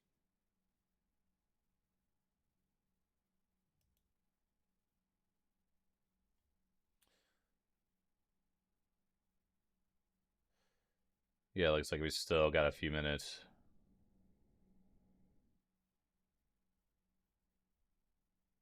Few minutes before, but just wanted to stop and say again what's up to Jay, because I knew he was doing the math for you guys to check that out. So again, 113 points, top 14 cutoff. EWC for EWC, gotta see how bad it is. The tough part is, so EWC, the way it worked previous years wasn't based on points. It was literally just based on placement. You just had to be top 7 of your group So it could vary. Like one group it could have been really high, one group it could have been really low. But yeah. I just woke up. What's up? How the game's been? What up, Gucci? The games have been good. If you want to catch up, we have out for them. But overall, quick little setup. Which team do you want to see them step up here coming up in the next 3 matches? Just a quick team. I mean, I want Gen G. I mean, they struggled. They came in late. We were talking them up, and I want to reverse the curse. You know, 2 negatives make a positive, so let's just go with that. Grace? I mean, it's got to be Zeta Division. Definitely Gen G as well. Being Conti myself as a type. How are we not saying Zeta Division? Hello? The team that's in last? Go with anybody else besides Gen G, I swear. Yeah, the same. Okay, all right, there you go. Let's go. Let's send it over to Dan and Onset and see if maybe they also want to see Dan and Onset. Gaskin Onset. W's. Up in the rafters. Dan, great to be back on land, I will say. Onset and Gaskin here to bring you the next 3 games in Group A versus B. And we are heading over now to Storm Point. We leave E-District in our past for a few moments, Dan, and now we've got 3 more games in front of us on this beautiful, beautiful map. Yeah, and I like what the Allies were talking about as well. Just some of these teams that are focusing Storm Point instead. Yeah, I mean, 100 points set is obviously not out of the realm of possibilities for Falcons, but also for a lot of our teams. Like, a lot of our teams can do that. Like, I mean, we've seen Zeta do it within APAC North. We've seen Alliance do it before. You know, Aurora, you know, there's a lot of teams that can drop 100-point sets for sure. Obviously, right now, it seems like GG and Falcons would be the most likely candidates just based on the start. But map change, you never know how that can change things. So we'll have to wait and see how that does affect things. So we'll see. Wolves, who won that first game, and of course you have Falcons as well in the middle, who won that second game. So everybody seems to be performing at a level across regions at the moment. Of course, only 3 games gone, but it's a good sign early on, I think, for fans of all different regions around the globe. Very good sign indeed, and I think that there's going to be a lot of fans here cheering for various different teams. It's about, you know, are your teams going to be the loudest? Are your fans going to be the loudest? Certainly Falcons fans are very happy with their performance so far. But GG, I mean, the consistency we've seen from Gaming Gladiators at the moment, we have to be talking about from 5th to 2nd to 1st. If they can carry on with that kind of performance, they should dominate this group. Yeah, they certainly should indeed, and they are a team to keep an eye on as we get our way through the matches, and hopefully the consistency will keep going for them. Another team who I think will certainly show signs of consistency. I am very impressed with Wolves. I think that their playstyle is going to mesh very do I hit well up Prize Picks or not? That feels very irresponsible. And certainly a dark horse, in my personal opinion, for when we get to match point. Should they make it to match point final? Maybe not today. We'll lock in for tomorrow. We're talking about potentially moving forward to lift that trophy. And the players taking a look at the POI draft as well, just checking who's dropping. We'll lock in for tomorrow when it comes to Prize Picks. Players going to be approaching from. And speaking of Wolves, they had 2nd pick and they went with Sito Station. So again, some of these teams that maybe haven't got as many points at the moment might be able to put some big ones on the board here as we can actually take a closer look at this POI draft. And you can see the numbers next to them. So many of these teams wanted to pick Storm Point first, whether it's about being comfortable, whether it's about looking at here we go. And seeing how many points We've got pick up on a map like Storm Point. It doesn't matter as long as you the get POIs. It wasn't until we went into the 9th pick. Like Dan said, a lot of the teams are going to be drafting Storm Point first just based on the difficulty of some of these rotations. You definitely want to secure a good POI versus E-District where it's a little bit easier to rotate on that map. So you definitely see where a lot of these teams decided to go. You have Zeta Division, Wolves, picking some of our better POIs, Zoo Station, Ceto Station, Stormcatcher, really good at rotating POI, Zeta up at Zoo Station, just a lot of options you can kind of rotate from, and also to get a lot of information as you rotate to the south. So some very strong POIs out of both of those. Doesn't Falcons usually play Cenote? They had switched up a couple different places on Storm Point. They started more going towards Launchpad or Lightning Rod, were 2 POIs they kind of ventured to. But I mean, Falcons, yeah, I mean, they definitely had a little bit of their split where they're at Cenote. But you have to remember that they were mainly at Cenote because they had a guaranteed car, and now that the cars aren't there anymore, it's not as good of a POI as it used to be. because that POI just takes so long to loot. Out of cenote cave, you're really having to play one particular play style, and if you don't want to like obviously play like kind of that slow edge, then not really worth playing out of cenote, unfortunately. And here comes the first map here on Storm Point, and we've already got this pull over to Launchpad / Devastated Coast. So could be one of these that pulls up to the hill, could pull down to the fingers down here. We'll have to wait and see kind of how things look, but we're gonna see some interesting comps come out though. I mean, VP, we have a Fuse, Path, Watson as one of the comps. That is definitely an interesting one. So we'll definitely have to see as we look through some of these teams. We've got some baby comp coming out here from Zeta Division. Can they react quick enough? Thankfully, they've looted pretty close. Sometimes when you get into these situations, you can get a sporadic looting scenario, and then you will be caught off guard. But now they'll see For Fun and Virtus Pro both approaching from Pylon for Fun. Virtus Pro being able to move on that eastern side, and I'm sure Falcons might be there a little bit later too. Yeah, we take a look at VP. Here we go. We see For Fun securing the heights, so they'll feel good about that. VP down here in the low ground. Now play one of these buildings, the broken buildings down on the low ground that are slightly submerged. Curious if VP maybe tries to get aggressive on For Fun at some point. Oh, Falcons picking up the info late. That For Fun was there, but they do end up picking up this low ground building. I'm not sure I like this spot, to be quite honest with you. They really are banking on this pulling deep into Dev Coast. So yeah, gonna have to see if this one works out. I am kind of fearful of really banking on this pulling this deep, so we'll have to see though. Obviously they have a lot more analysis of these zones than I do, but this is definitely one that's gonna be tough to hold for quite a while. When you've got Gibraltar, all of a sudden it becomes a much more comfortable place, as Falcons will show you now.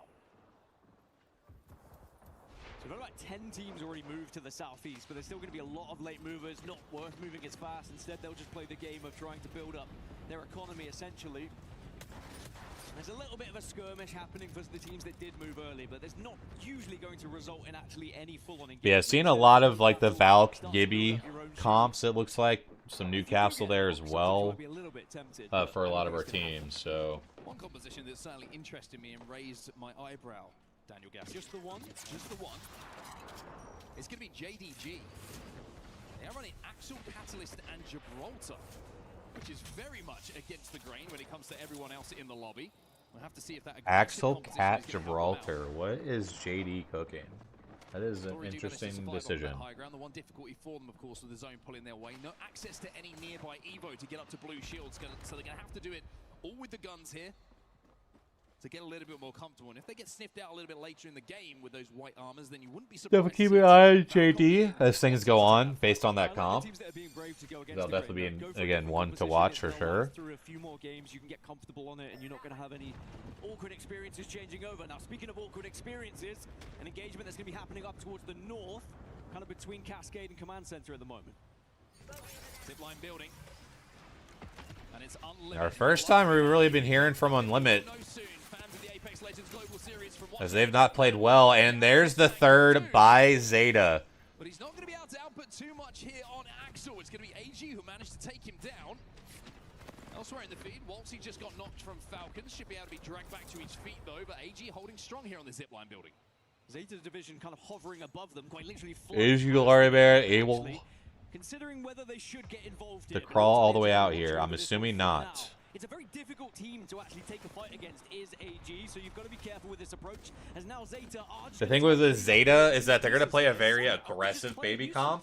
Somehow Yalari is still alive. Even though they obviously are playing a very defensive comp, they love to play it very aggressively, bubbling up on teams and taking some of these fights. So expect them to potentially play this comp a little bit differently than what most teams would play.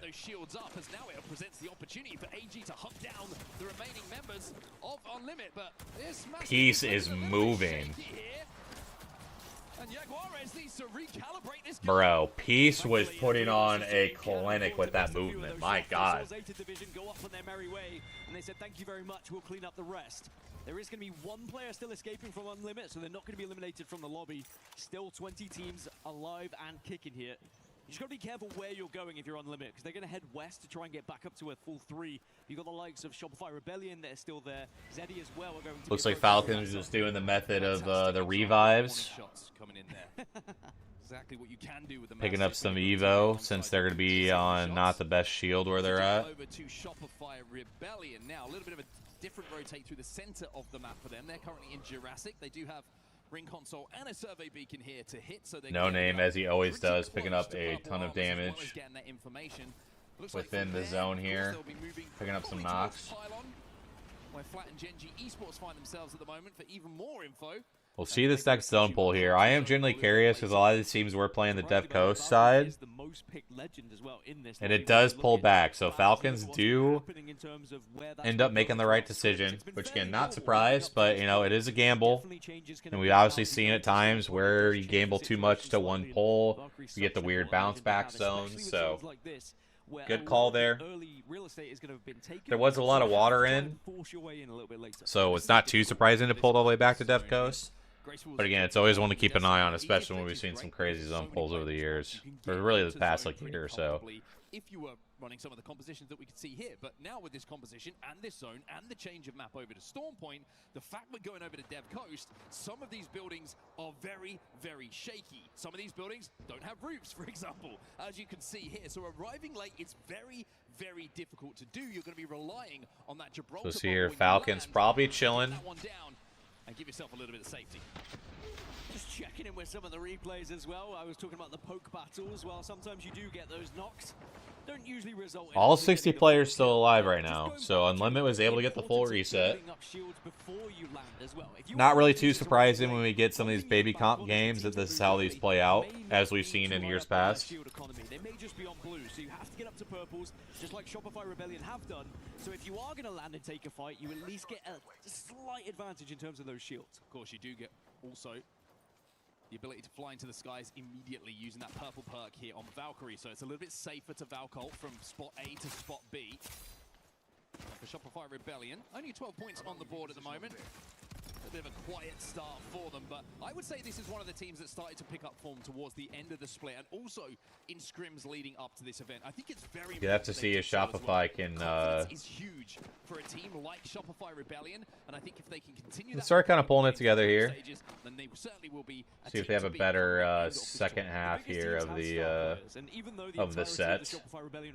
One thing to keep in mind is that they were the second best performing Storm Point team in the Americas region. So this could be a map that we see them play much better. So we'll have to wait and see. You can see Shopify Rebellion go all the way through here at the ALGS Esports World Cup. Do they know? Do they know? Surprise! They're gonna know.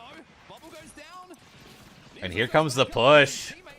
He's got a great flank, but he doesn't really get enough damage down. And it's gonna cost him badly. He will go down. Neazul now has to fall down. Yeah, not really a whole lot that Zeta can do here. And we do see that GG picking up some knocks onto Yanya here. Does GG walk up on this though? This is where you count your blessings. You have a Gibraltar, right? If you don't have the Gibby there, then you are not surviving. The electrified bubble just allowed them to get the reset. The resets go insane here. Well done. I don't think they had any clue they were up there. And it was a little bit of a jump scare, but utilized their legends perfectly to make sure they were able to escape. But now, where do you even go? They're going to have to think quickly here. I can't like the decision from Zeta as well. I mentioned how it would have been very easy to try and push that fight, to be aggressive, having got that knock. But risky to drop down, but also risky to give up that bridge position for a late Valkyrie in towards where this zone is going to be doing. Max height, max distance, you really can see it. All 60 players still up here. Kind of conservative, but certainly works for them. Love this rotation from Team Heretics as well. They've been able to skirt all the way through on the southwest. They may surprise Trinity if they don't get spotted. And if they can actually take that fight and win, they put themselves in a very nice position to be able to rotate all the way to the south. But it's going to be down to whether Trinity actually see them and get sightlines on them. Yeah, it looks like Trinity are watching their backs at the moment, just looking at our overhead map and where those Minimap arrows are pointing. See, this next zone pull is coming in here. Number 3 on E-Districts. Well, gonna get a little bit Yeah, some great calls by our teams down here. Really pulling more out into the water. And Falcons, For Fun, VP, all in pretty good positions here. We'll have to see where it ultimately ends up. A lot of times we do see it pull all the way out into the water, but have to take a look and see. Unlimited Kraber for Zeddy. Now, Genji, actually, are they going to try and go for a little wrap round as well? Try and get behind Team Heretics. This would be great for Trinity. These were the teams we were talking about on that Big fights out here. Limit might actually force the rotation here from Genji as well. Are they going to be quick enough to move, or will we see Genji be going down early again here in these games? Of course, we do manage to get up into the sky and away. Genji does get the rotate off just in time here. By the looks of things. Yeah, you wonder if they took any damage as they did take to the skies from Unlimit, who have gone back into Pylon to hit that survey beacon and get the lay of the land. And look at the damage that Genji did take. They're going to have to land here. They are going to rely on Dexter potentially to get a bubble down and keep them alive, but they look safe enough. Zicky's going to get that battery pop. Honestly, a good job by Dexter to not burn bubble there.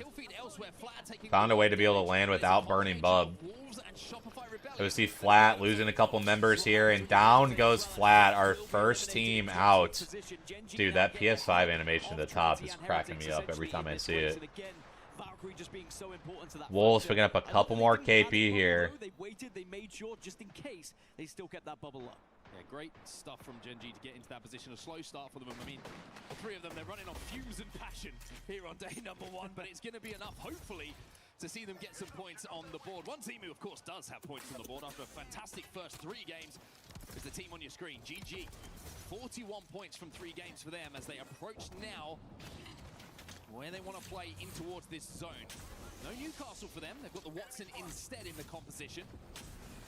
They do have the Gibraltar bubble as well available if they do want to take to the skies, but space is now becoming at the premium for all these teams as the zone continues to close. Yeah, GG do have time to wait, but Unlimit again, they're under fire here and under a little bit of pressure, but now they are back up to a 3. It's almost a re-engagement between these 2 teams. Yulari, man, with a double ult. Oh my gosh, it launches him in the air, but they can't get the knock. Gets a double drone down as well. Purple Perk paying off this time around for Unlimit, not just to get the knock, but to keep them alive and allow them to reset here. Neazul, oh, Stubby looking to peek through the window, but couldn't get the gun up. Yeah, they're just getting poked by everybody right now. And again, this is the power of Gibraltar, man. Oh my gosh, and they jump on this. And no third coming, though. Unlimit out early again. Rough start for Unlimit here. Zeddy trying to get involved here. Trinity does go out.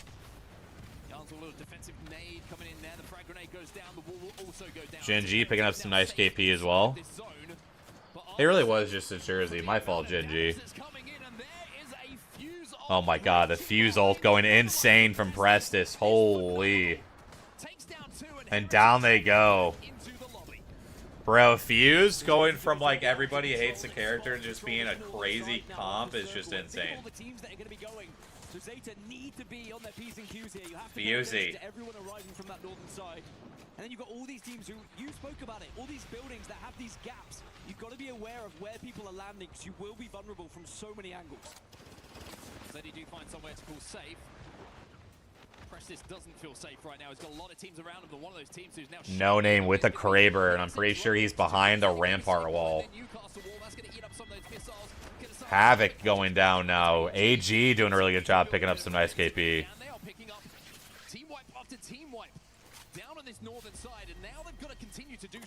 Tough rotate in, though. They will have the Pathfinder zip available. So what spot can they find? Oh, but No Name said, eat this Kraber. Yeah, that Kraber hurts. Yanya's going to tell him that. And now we're seeing the zip line come out from Neazul. Dude, No Name is ripping right now. And they should be be able to take that zip line and reset here as Jaguares will be last man to arrive, having had to pop that battery. Defensive bombardment goes down, but now the zone. Such a tough rotate to finally get in here. DCG going down. And I mean, this is just impossible. Yeah, Falcons are looking, watching their back, and down they go as well. Gen G now in a big fight with PXX. Gen G picks up 2 kills, but I think they're down to just Asia.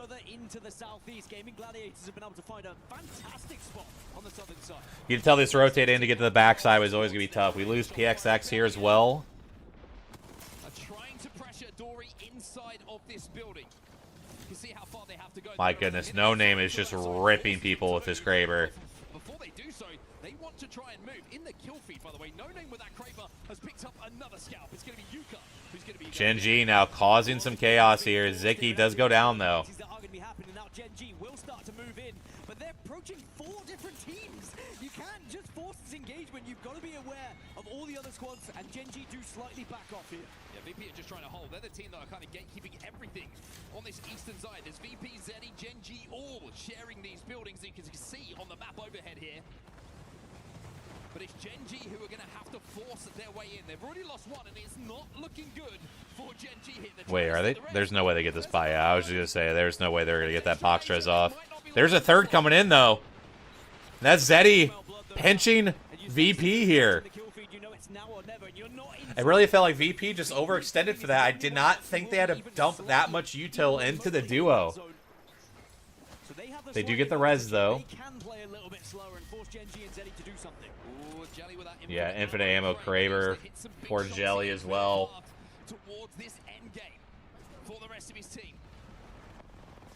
All the rotations coming in here now, though. I did not realize Gen G actually got... Oh my gosh, the movement. Hello? Buddy does get killed, though. All the chaos here at this next rotating zone in. Wolves trying to take this fight on 4 Fun here.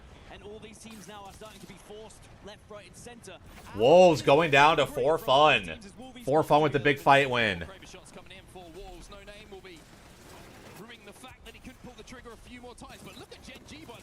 Gen G have somehow reset again.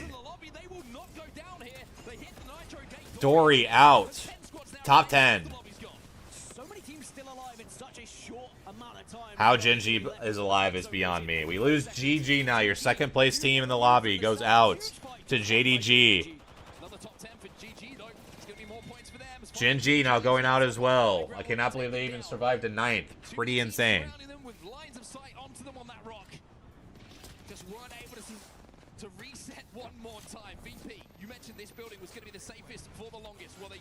You can see here just based on our teams, Falcons, 4 Fun, Zeta, so many teams stacked up in those buildings on the side.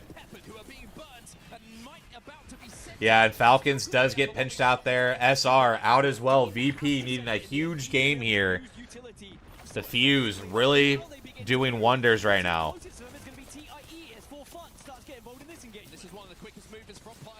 4 Fun as well, doing a great job of trying to clear this out.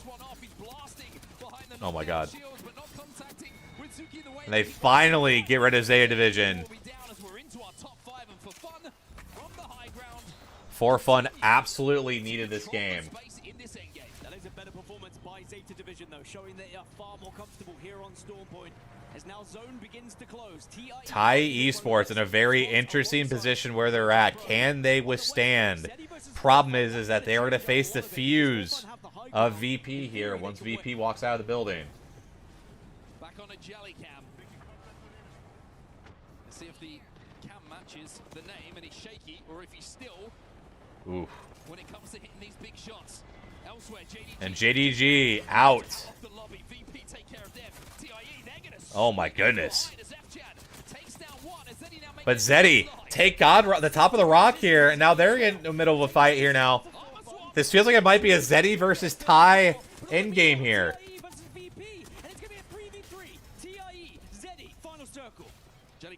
But there is a knock already from Pinoter, so it's going to be a 3v2.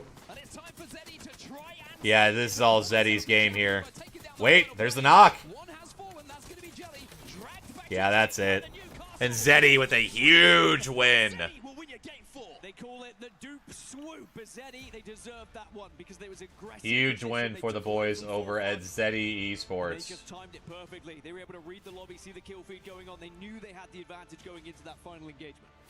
Really impressive stuff from them, and it was a combination of ForFun and Zeddy who were playing kind of different levels of that zone. It was Zeddy who were underneath that high ground building for quite some time in the end game for fun. What up, Grootzy? How we doing, man? Hope you're doing well. That is your game number 4. We take a look at game 4 is Zeddy Esports with 22. Really good game for the boys. Ty in second with 17. ForFun in third with 14. VP in fourth with 13. And then JD Gaming in fifth with 9.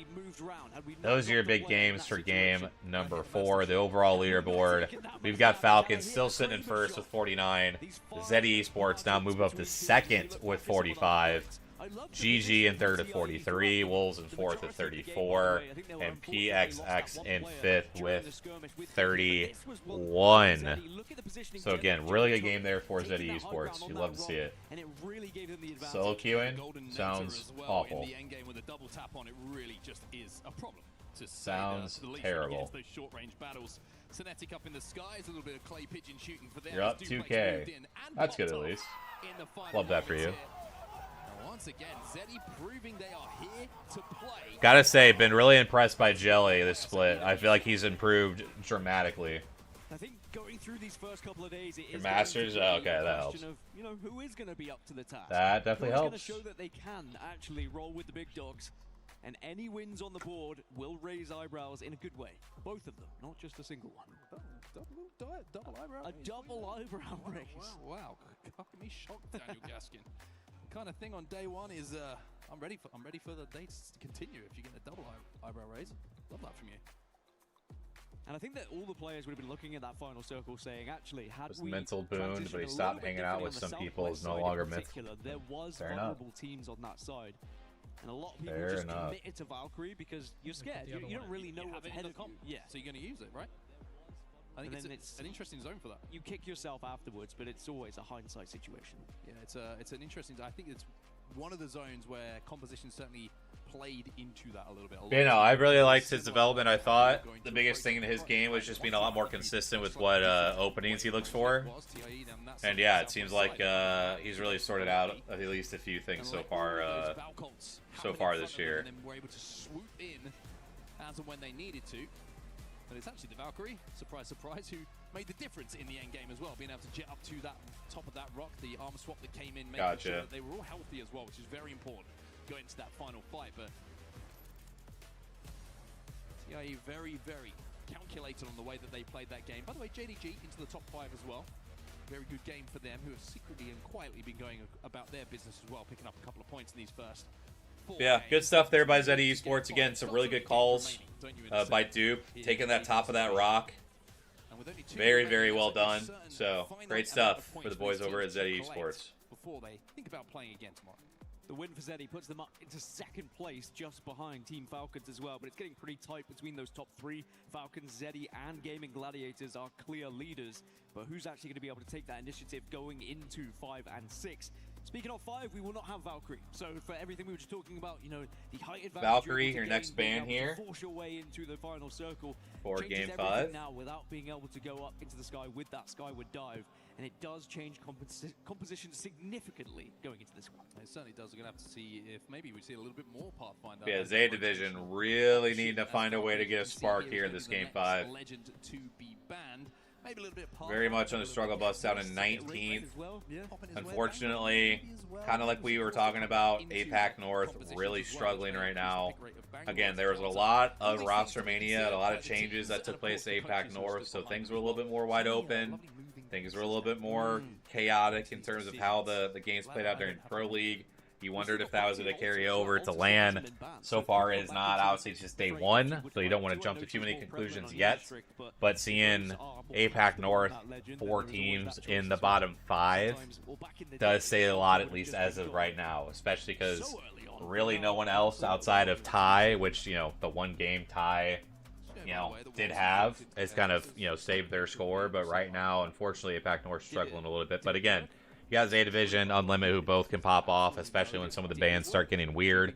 Now with Valk being out, you know, what do some of these teams decide to do in terms of, do they still run this Newcastle Gibby combination with like a Wraith or something like that? You know, with an Axel, we'll have to wait and see. But again, we'll definitely have to keep an eye on as things go on. E36 gonna say the region, I believe. Hey, I had E36 making finals as like a top 10, top like 12 team, I think. So I definitely believe in E36 as well, but we'll have to see how they play. Victory indeed as we look at some of the top damage dealers throughout the lobby so far. Wolves have been outputting a lot of damage, it has to be said. Yeah, I mean, conversion maybe not the best for them, but when you recognize that they are usually playing hard zone, not surprising. You know, you're holding down a spot more than you are looking to clean wipe teams and eliminate them. It's kind of picking teams off, so the elimination's not quite lining up, but that is the reason that kind of backs up that. Something else to talk about here, I think, is, of course, you know, after the group stage is done, we are going to be sending some teams home. So the teams that are at the bottom after 4, 5, 6 games, even though it's only one group that's been done so far, we have to keep in mind, you know, when we look at those total points overall, the group stage will be the end of the tournament for some of these teams. So even though it's only 4 games gone in the tournament so far, if you're down at the bottom right now, you're probably starting to think we need to pick the pace up here with just 2 games remaining in this set. Otherwise, we could be thinking about spending a bit more time in Paris outside of EWC than we really wanted to. And whilst there are a lot of teams that will get through to the survival stage, and you think, oh, you know, if it's only a few teams from the groups, it's not too bad. But suddenly, as you say, if you are down right at the bottom, it starts to get a little bit more nervy. And a win here, some points here in these groups would be absolutely massive for your chances. And again, just to ease the nerves, similarly to what I was saying previously about Zeddy as well. Now it will just allow them to relax and focus on this one. And now they're up into the top 3 with that victory. That shows how close it was previously. Of course, that's what they're playing for there, that beautiful trophy that is on the stage. Of course, the key of the winning team will be going 2 big games left for these teams in their first group stage matchup here. Getting a few big name surprises towards the bottom with Unlimited. Promise you that. And Zeta, gonna need some big games moving forward here. VK Gaming. They're going to be here as well. Zeta going back to back. I've seen the script. Hey, hopefully for your sake, man. Hopefully. As we just wander our way through the crowd to look at some of the awesome people. By the way, people who get here on day 1 early, best fans in the world. Shout out to you. Always appreciate the dedication, the passion. The last day pretenders. Yeah, turn up for the big games. How dare they work on the weekdays and be available on the weekends? They should have been booked off months in advance. Anyway, looks like we're almost ready to get into our next game here. Thank you for bearing with us, everybody. Match 4 is done, and it's time for match 5. All right, heading into game 5. Let's see where this zone falls. And I do think we're going to see the biggest legend selection and disparity that we've had so far in this series. I can already see across my screen we've got Sparrow that's come in now. We've got some Wraiths that are starting to join the fray. Pathfinder, as Onset had mentioned as well. Plenty of different decisions have been made, but the majority seem to have... Here we go, zone coming out here. And we got somewhat of like a Cedo zone, potentially front Barrow. This is a very interesting potential for what the zone could be, because it's definitely showing like it's pulling to like more down here. But we've seen a lot of these zones end up here, end over here. But we'll have to see if with it touching over here, if it decides to potentially end like up in this front area of Barrow. So we'll have to see how a lot of these teams decide to play this one out. We're talking about the damage output they've had so far, but not necessarily the conversion from it. I'm not sure they have a ring console though, so they may not be aware of it, but they're certainly going to see everyone joining quite quickly. Relove for Fun have all moved. JD Gaming have also got a ring console down towards Barometer as well. Speaking of damage difference, JD Gaming have been one of those teams throughout Pro League that have had an incredible damage difference. They certainly have indeed. And looking at other teams that might have an option to hit a quick rotate here. You got PXX as well over at Cascade Falls, who are in a good position to find their way in towards zone. We'll have to see what other teams are going to be able to make their way in though. That we will indeed. With the music, this feels like a pause. I don't even think they would mind this circle they're going to get. They're going to be able to hit that down towards Sanote and move pretty quickly indeed. Shopify Rebellion didn't really get to take advantage of their pretty sure this has been paused because they were held out by some games. Now we have a quick pause at the moment, of course, where we saw things out for the players on the stage. But it, of course, allows us, Mark, to have a little longer look at some of these teams in their position. Yeah, it certainly does. 30 seconds or so on the pause, so we'll get back into the game as soon as we can. Just looking at who has the console, so it's always something to point out, and it gives us an opportunity maybe. Yeah, like I said, based on where some of these zones could pull, it could be ones that end like in this particular area, where like by like the rocks and stuff. It could be ones that end up like on this hill up here. I don't imagine it's gonna be back here by Cito. Maybe it's like the building up here, but potentially with this touching down here, it could be this zone that's like here. So we'll have to wait and see. Again, teams that are kind of playing over here, expect them to honestly be picking up a lot of Evo, so we could see the Falcons go up to like Stormcatcher, pick up some Evo. Maybe they go to Command to pick up this console. I don't imagine they would rotate south. If they do, maybe again it's just to pick up info from like Pylon. Maybe they grab Zone from Coastal, but I would be surprised if that's the case. You know, a team like Zeta Division, I expect them to kind of wrap up here. Unlimited could wrap down here, so we'll have to wait and see. You get caught out on your rotation as well. Genji, I'm sending you all of my energy. I believe in you in this game, number 5. They're going to be over at Echo HQ right now, so they're going to have... We do see Unlimit taking this early fight onto Zeta here. So two teams desperate for points. Not a big surprise to see Unlimit go for this fight here. And a survey beacon down there to not just level up those Evos, but get them a little bit more information. Also, I'm seeing Advantage. Zicky's on Vantage. Love to see that in a game 4. Didn't think I'd see that in a game 4. Sleep deprivation. And here comes the Vantage for... Vantage for the boys over at Genji. No surprise, as we saw that during Pro League. Rest, of course, only arriving today into Paris. But I'm just thankful that they are here and they are able to compete. Speaking of competing, there's a lot of competition for position at the moment. And PXX are able to get into one of these buildings and avoid. As you did see, Zeta lost down on 1, so assuming they'll get that res off, so shouldn't be too worried there. And there's no Sears due to the ban a little bit earlier on, so it's a little bit more comfortable to hold down. The pretty quick rotating teams on the way in here. More powerful with the lack of counters that are available of Legends that are going to be run by other teams. So if you can get into a spot early here, actually pretty good chance that you're going to be able to hold it down for the longer game. On Limit, they're going to be running Axel still, so they have an option to be aggressive. JDG also still relying on Axel, as our Team Heretic. So outside of those teams, though, you're looking at Wraith and Kidnaps as being the only option to kind of unsettle one of those teams who's bunkered down. And we are going to see more teams start to run slightly more aggressive compositions as well as we get towards the end of this series and this set. You want to be able to put points on the board, and as Mark was alluding to, if you are falling behind, you could be vulnerable. That team's fighting it out so far in Cito, which again, I expect this to pull away from here, just based on how much that zone was still showing over in Barrow. But we'll have to see if we potentially get a pull back more towards the Cito side. With Havoc playing here, this maybe does lead me to believe it is maybe more Cito. But we'll have to see.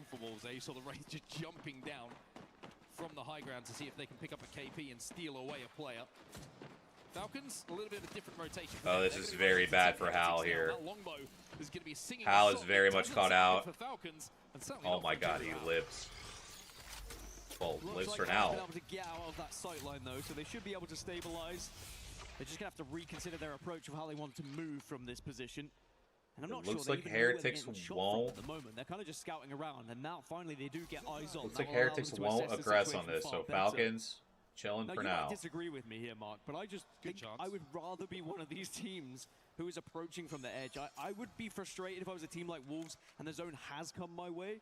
Wolves are one of those incredible fighting teams that maybe they want to just get out of that system in the early stages of the game, be able to build up that economy on their shields, and then move in and engage more a little bit later. But of course, they are well practiced for when the zone does come their way as well. I think Wolves being up on the high ground is not too bad a thing for them, because they've already got up to blue.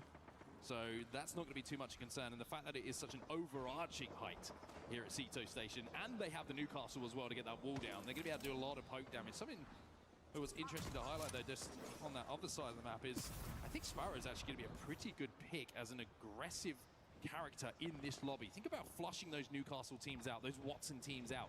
You really can use that bolt to unsettle some of those teams that are going to be sitting inside Zeta able to get. Wonder whether, you know, utilizing that back here. Alter, for example, Team Heretics running Sparrow, Alter, and Axel. Oh, 60 players still alive. Really, not only can you get into the action very quickly, but you have multiple ways to get out of said action at the same time. So expect Heretics to be taking a couple of fights here or there. They're going to be on the eastern side of the map at the moment. They're going to be one of the late arrivals. The same could be said for Zeta Division, who are here on the north, and they're going to be hitting the survey beacon to get a little bit more of a lay of the land here and see who's going to be ahead of them in terms of player. Well, I know someone's close. 3 enemies were scanned within the vicinity of that survey beacon. It's going to be ZE Esports who are closest over at Checkpoint. Speaking of Checkpoint, by the way, Shopify Rebellion. About 20 seconds here from this first zone being closed, so this ring pull will be very interesting for ring 3. Counter-rotating See how where this ZE looks. were and taking their spot away. And the thing is, Zeta will know no different. They just know there are enemies in the vicinity, and Shopify Rebellion are going to now be the team they are focusing on. They just wouldn't know it was a different squad beforehand. The thing is, Shopify Rebellion may not know they were scanned, because they weren't. It was a different team. So Shopify Rebellion may be unaware of Zeta's position here. But they've, of course, come up north to get some information. We do see the zone is going to actually take a lot of Ceto in here. Again, I do think it's going to pull more into here, potentially up here. You can already see, I mean, We're going to see a lot of teams obviously stacking up in Ceto because that's where the playable space is at right now. I still do imagine, though, this is going to pull somewhere like out here or like over here. I don't imagine it being up here at all. I'm interested to see where the zone actually pulls after this one. If it's going to continue in closer towards Ceto up or up onto that hillside and the waterfall area instead down on that southern side. So where these teams are split at the moment, you can see a lot of teams are kind of hedging their bets a little bit. It's safer to play in the buildings of Ceto, but if you take that risk down on the other side and it pulls your way, you can have such a clear walk-in. And of course, these teams still don't know. JD Gaming don't know it's pulled a little bit further up north yet. They only have the initial zone information they were able to gather. So when that zone does come in, perhaps we'll start to see them move a little bit further north. An interesting engagement could be happening here on the southeast side of the map. Gen.G and Unlimit very close to one another, and Gen.G starting to run away. Yeah, that's going to hurt. I think he's got to be careful here. Unlimit versus Gen.G, two of the most aggressive Really good shots there. Musubi is causing some problems here for Gen.G. You've got a longbow in the hands of Peace as well. Kickstart drone's going to be coming his way. That's dealt with, but it's going to cause him to at least have to expel the bang armor here through the skies. Goes one player, can't quite connect in the way he wants to here. 51's enough to at least scare off members of Gen.G. I've not seen Gibby move like that in quite some years. Unlimit. Taking me back. Loving the Bangalore as they always do. Ziki does go down finally. Some of these shots connect. There's a gap in that bubble. That's the problem for them here. They wanted to try and stick that res immediately, but the gap in the bubble allowed shots to come in, and that They will 100% push this. Ziki is still on his back. Got to hold aggressively here. I like this from Asia trying to isolate Exuvi here. He gets the knock, but he gets traded out. Dexter's now on his own, running through zone. Can Dexter get all the way out here? I think he can. Due to the trade of knocks there. Rebellion, however, this fight is taking place elsewhere. This is the barometer side of the map, just outside of Mill, excuse me. SR in a tough spot right now. And looks like Shopify will be able to get a wall down here just outside of the zone, but they've got Zeta Division looking at them from inside of zone 2. They're a little bit pinched here, Shopify. Yeah, if Shopify lose one player, it's going to be curtains for them because Zeta are going to take full advantage of it. Flat may not be aware of Zeta Division arriving yet, so they're going to continue to be aggressive because they were up in the fight. They had done more damage. Bubble now comes out. Shopify Rebellion, they smell there is something funky about this one, and they're trying to retreat. Yeah, they're actually going to hit the Void Nexus here. They're going to be able to get away thanks to the Ultimate. So Shopify Rebellion will be able to pull outside of where this zone is going to be, but they're all on their Zeta and Flat up top here. Zeta with the very obvious all in purple armor, by the way. And if armored armor check here diff here. Won't surprise me if they take this fight. Just the 5 points. They do just have to make sure they're not getting walked up on from behind, though. That is their problem right now. And win a lot of interesting fights on their side, but a slow start to the tournament. Especially with only being ring 2, you have to be very conscious of your back still. We know is more comfortable from them. There's the armor check. There's a sky nade. I think when you're in this position, you kind of have to be aggressive now. You have to look for this fight. Team Heretics just been eliminated. The nades are starting to tickle away, and that's going to be multiple shield checks now coming in. Flat know that they're in a little bit of trouble here. And Zeta are just waiting for the zone to force Flat to make a decision. Are they going to go to the left? Are they going to go to the right? They queue through this rock, but Zeta are going to have eyes on that as we take our eyes over now to Dory, who are going to be down on that northern side trying to force their way into zone. They've got Unlimit at their back. They've got VP in front of them and Shopify also to their west as well. Yeah, this is going to be And I have been terrible on zone calls so far. As you see, it pulls all the way back into here. So very tough for some of our other teams to rotate in. I'm washed on zone calls, apparently. It's probably why I just don't play Apex anymore. We are going to finally get this 3v3. Yeah, I like the fact they're going to keep through on this as well. The Gibraltar defensive bombardment, which is probably an option for Flat to try and hold here, going to be useless because they have the pylon down of the Watson, so that's just going to eat that one up as Mike will pop in and out of the Void Passage to do this damage. They found one, they finished off Q's here as well, and now it's just about collecting the final KP here for Flat. It's a lot of noise though in Trinity. They were kind of nearby and they're starting to scout the area and get a little bit closer. Oh my gosh. Well, that's going to be two now. Suzuki hits one, and Mike hits the one clip as well, and all of a sudden Trinity are regretting their decision to try and flank in on this one. Mike's going to pull through. Last player behind the knockdown. This man is traversing the portals like a pro, and surely this should be the end of the game. It looks like the last player actually... Yeah, Zeta Division's starting to wake up a little bit. Zeta doing a great job there just to clean both sides. Problem is going to be trying to rotate in, though. Yep. Charge rifle from absolute deep. So Zeta did take down 3 people, but 2 were from Big fight, though, here for Falcons and for fun. But Falcons has been wrapped. And this is Gen G. Why Gen G is here, who knows? If we were in a listening with Falcons, they would say someone's running Vantage. And they're soon to find out that that's going to be Gen G. For fun does get. Into that waterfall spot. Now, this is an interesting one. But now it looks like Falcons actually have their back cleared. Gen G has gone through the cave. And they chose poorly. And Gen G is out. Mitsubi does go down, though. But no one, at least as of now, is pushing them, it looks like. Making sure those Greek charges to try and just add a little bit of extra damage, but actually the pressure being applied back. Holy, Roy from deep. Are primed and ready, and they are doing all sorts of damage. Ozus answers back with Yeah, this spot is just so bad at this point. Pylon way too late getting down there. on his own, and he's eating all sorts of damage. Unlimit continues to output damage as VP will be the next out of the lobby. Yeah, I thought VP were going to be okay there, and they were going to be the ones holding Unlimit out, but somehow Unlimit go about their business, survive. Unlimited has picked a decent KP so far, but this next rotate is going to be awful for them. Move a little bit further north. It's a vicious north ball. It's up towards Zeddy, actually, in the building. Yeah, this zone pull is insane. So AG going to be a really good spot. Whoever's in the center building is going to be in a really good spot. We haven't really seen this pull too much. We saw it, I think, once towards the end of I think a scrim day one time, but don't really see this zone pull too often. And he's showing how damaging it can be. The bow check is something we haven't seen used in quite some time.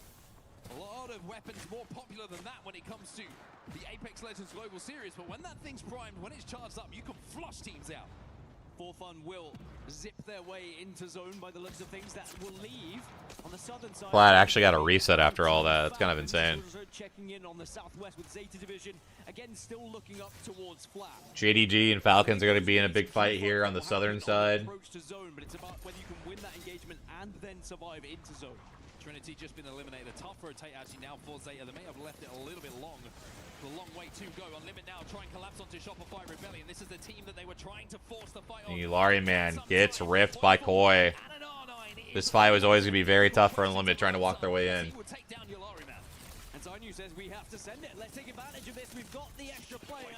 Piece is going to go down. Yeah, just really good shots there by the boys over at SR. But now you have to make sure you survive the oncoming barrage.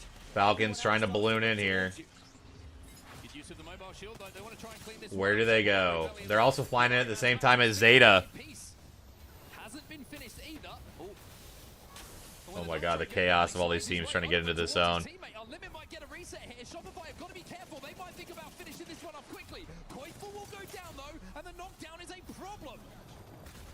Great reset though, very smart play call. Oh, but here comes PSX. Really good job by SR to bunker down there. Really good job.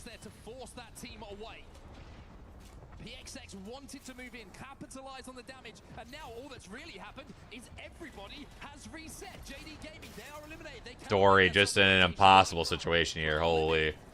Down goes Dory. SR and Unlimited still fighting. I think that's down to a 1v1 now.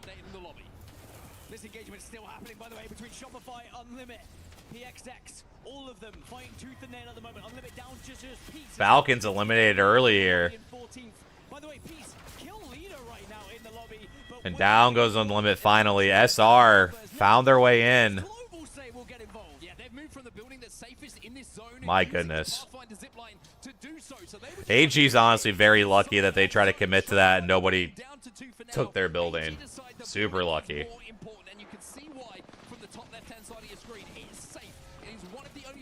And PXX again coming in to force this fight on SR. Oh my god, DCG though thirds it. And they get both die because of it. And DCG is the benefactors of that.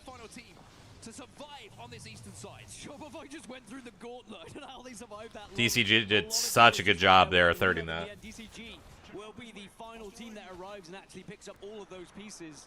And I love what AG Global were doing. They were bullying these teams on the east. They were making sure they had the most dominant position on the map, and now they own the entire north. For Fun take to the skies. Flat, by the way, who are down For Fun. I actually really like this decision. Whew! Had the right idea there.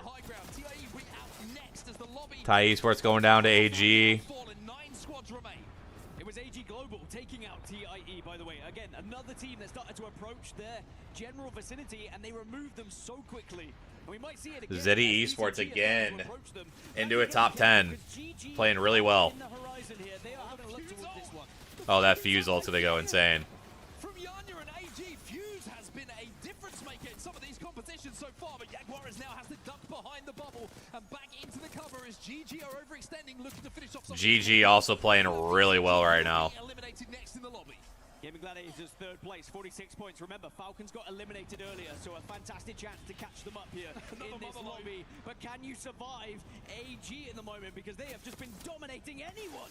Yeah, AG have absolutely done an amazing job holding out this spot over here. A lot of it's coming from Fuse, though. It's AG Global.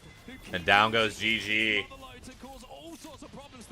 AG doing really well here right now. Suddenly that passes the advantage to Zeddy now, by the way. Zeddy in second place, 2 points behind Falcons here in match 5. They could be the lobby leaders going into the final match of this series. So a moment of calm here, 24 seconds until the zone starts to close. Fourth place overall at the moment with 37 points, Wolves, but how do they get out of this building with so many teams above them, below them, surrounding them? Well, good luck, No Name. You've got to find a portal here somehow. If you want an actual answer, it is through Wraith, but there's going to be other teams doing the same thing. We are going to see everyone now who has Wraith still alive portaling in, and actually it's only 2 teams left with Wraith. There is an altar that's going to be available as well, as Wolves trying to portal to the north side, but who's there? AG Global. You've got to be careful, and instead Fun are now going to use the zip line to go north. No Name did find a portal. Crazy Con comes through that portal. For Fun might have timed this up really well. If they can live in their spot they're in. And the rest of the lobby. Wolves have to retreat here, but the zone is going to be at their back. This is brilliant. Yeah, For Fun might have timed this really well. Except there's the Fuse. AG Global, but finally AG Global will spot them. Up on this high ground now on the middle layer of the building. They're going to be down to just 1 as well. They'll be the next out. Havoc out. Havoc have fallen, 6 squads remaining, and while all of this is happening, the main building, the God building, has belonged to AG as the God shots start to come in as well from Yanya. This is going to be a really tough game for anybody to win because this ends out so in the open. Zeta picking up some really big KP here. This feels like it should be AG's game to win. Boys and Gymnasts almost managed to get out of there. Wolves now go down to the low ground. They have found a way to reset. They have found a way to get into this zone. And Zeddy will be out of the lobby. Top 3 is where we find ourselves. Wolves, though. Zeta, you have AG Global, and you have Wolves. Oh my god, this is just a straight, like, crazy 3v3v3. Wait, no, Yuka's out, though, it looks like. Wait, no, Yuka's there. Yeah, 3v3v3. Yeah, AG has to commit, though. UKF also with the Kramer shot. This might be a Zeta dub. Do we see Zeta finally wake up? And Zeta's finally woken up and won a game. Damn, this Phantom might actually have the script. All we had to do was some good coaching. Hey, boys, you don't lock it in. I'm not watching anymore. In that conversation, and most importantly, Mark, gain some confidence. That's a good win, too. That's a really good win in terms of KP. They got a bunch of KP on, I think it was flat, and then... That's going to be so big for them. Their hopes and dreams have been able to move through. Huge game there for Zeta, though. Absolutely needed that. Take a look at that game 5. Zeta Division with 25. Huge game for them. AG in second with 17. Wolves in third with 9. Zeddy and Forfun both with 7. Flat with 8. Unlimit also had 7. Those are your big games there for game number 5. The overall standings here, Zeddy actually takes first place by a single point at 52, Falcons at 51, and then followed by GG at 46, AG at 44, Wolves at 43, PXX at 33, Flat 31, Zeta Division 30, DCG 30, and Forfun at 29, rounding out your top 10. You pointed out the pylon did absolute bits and wonders to be able to survive, but the Gibby bubbles initially helped Zeta Division avoid all of the gunfire that was happening previously. I think AG Global will still be happy. You can tell. Gotta work on the handshakes, though. Gonna have to work on the handshakes, I gotta say. Gotta get better at that there at the end. But you can definitely tell that was a weight off their back. Kirisame Havoc, Virtus Pro, onto a team who's jumping down onto the low ground as well. That certainly was a beautiful shot that came Definite weight off of their back. Solidified what we expected to see in those final moments, but something we do have a Gibby band coming in for our last game here in this first set. As well. Fuse ults, Gibraltar ults, all raining down for numerous teams. Nades flooding the zone. That pylon was it was doing more work than it ever should have to in that endgame, but boy did it do a lot of work and certainly helped Zeta into that first place finish. I mean, interestingly, throughout this series, Watson has been the most picked legend, but hasn't been banned because it wasn't the most picked in-game. And with how the ban system works, as we can look at how that match went down in terms of kill points and placement points, Zeta Division in the end put up 25. All Gamers Global, they managed to put 8 points. Yeah, I kind of am too. Watson's definitely been a ban, but I think the biggest thing of why Watson's surviving now is the Seer coming in and now being an earlier ban. I think that just really flipped the bans on its head and kind of allowed Watson to survive a little bit longer than she normally would. Really impressive performance though from Wolves. We did mention how Cito was, when they would drop in, there was a pretty comfortable zone for them as far as holding down where they were going to be playing and having the choice of. But also, especially when you go to over to Storm Point, Watson isn't like as good necessarily. Especially when like the baby comes available. Obviously, when one of those characters goes out, or if they lose Valk or something, like Watson can maybe then brought in at that point. But yeah, it's just I just really think Seer definitely threw a curveball for sure. I think actually the Wraith Portal did save them because they were able to avoid the initial fights, and perhaps people didn't even realize they were still there. So it really was down to the Wraith to get them out of that position. With 5 matches done, we're going to take this opportunity to go to a quick break here, but don't go too far. Match number 6 is going to be up right after this.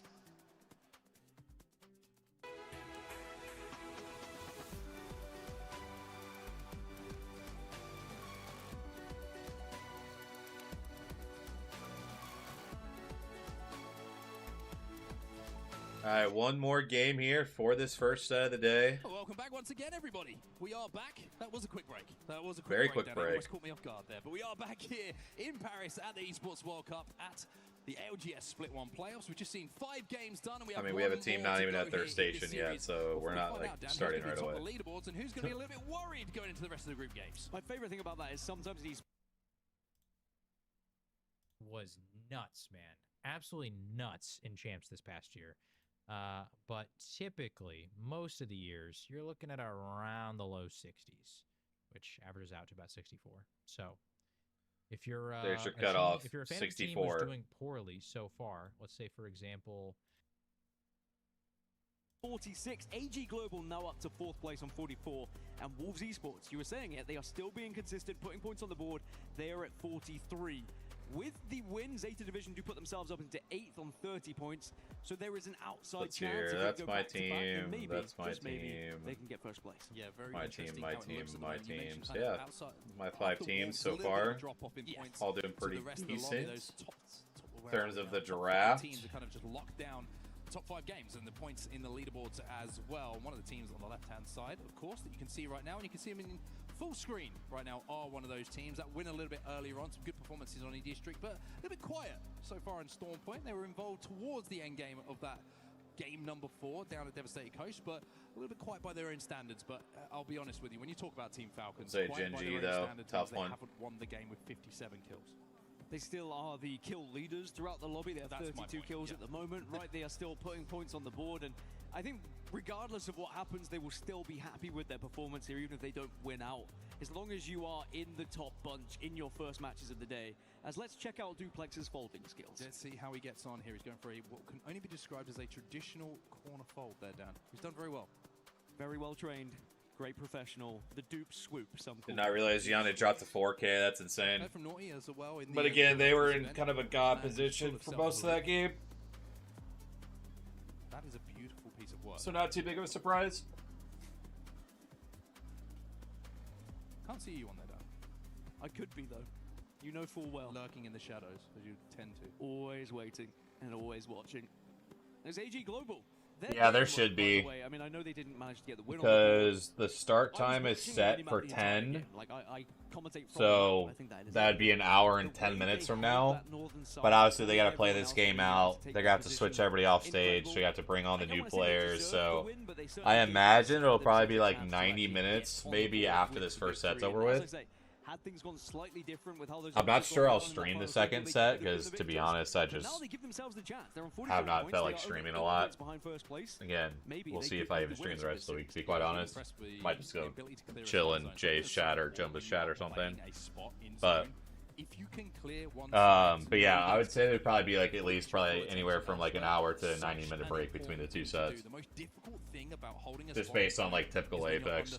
under 360-degree pressure. If you can clear one of those sides and focus your gun power, your ability power, wherever it might be, into one spot, it makes the game so much more simple. And I think AG did a great job of recognizing that, especially using Fuse in some of those situations as well to flush those teams out.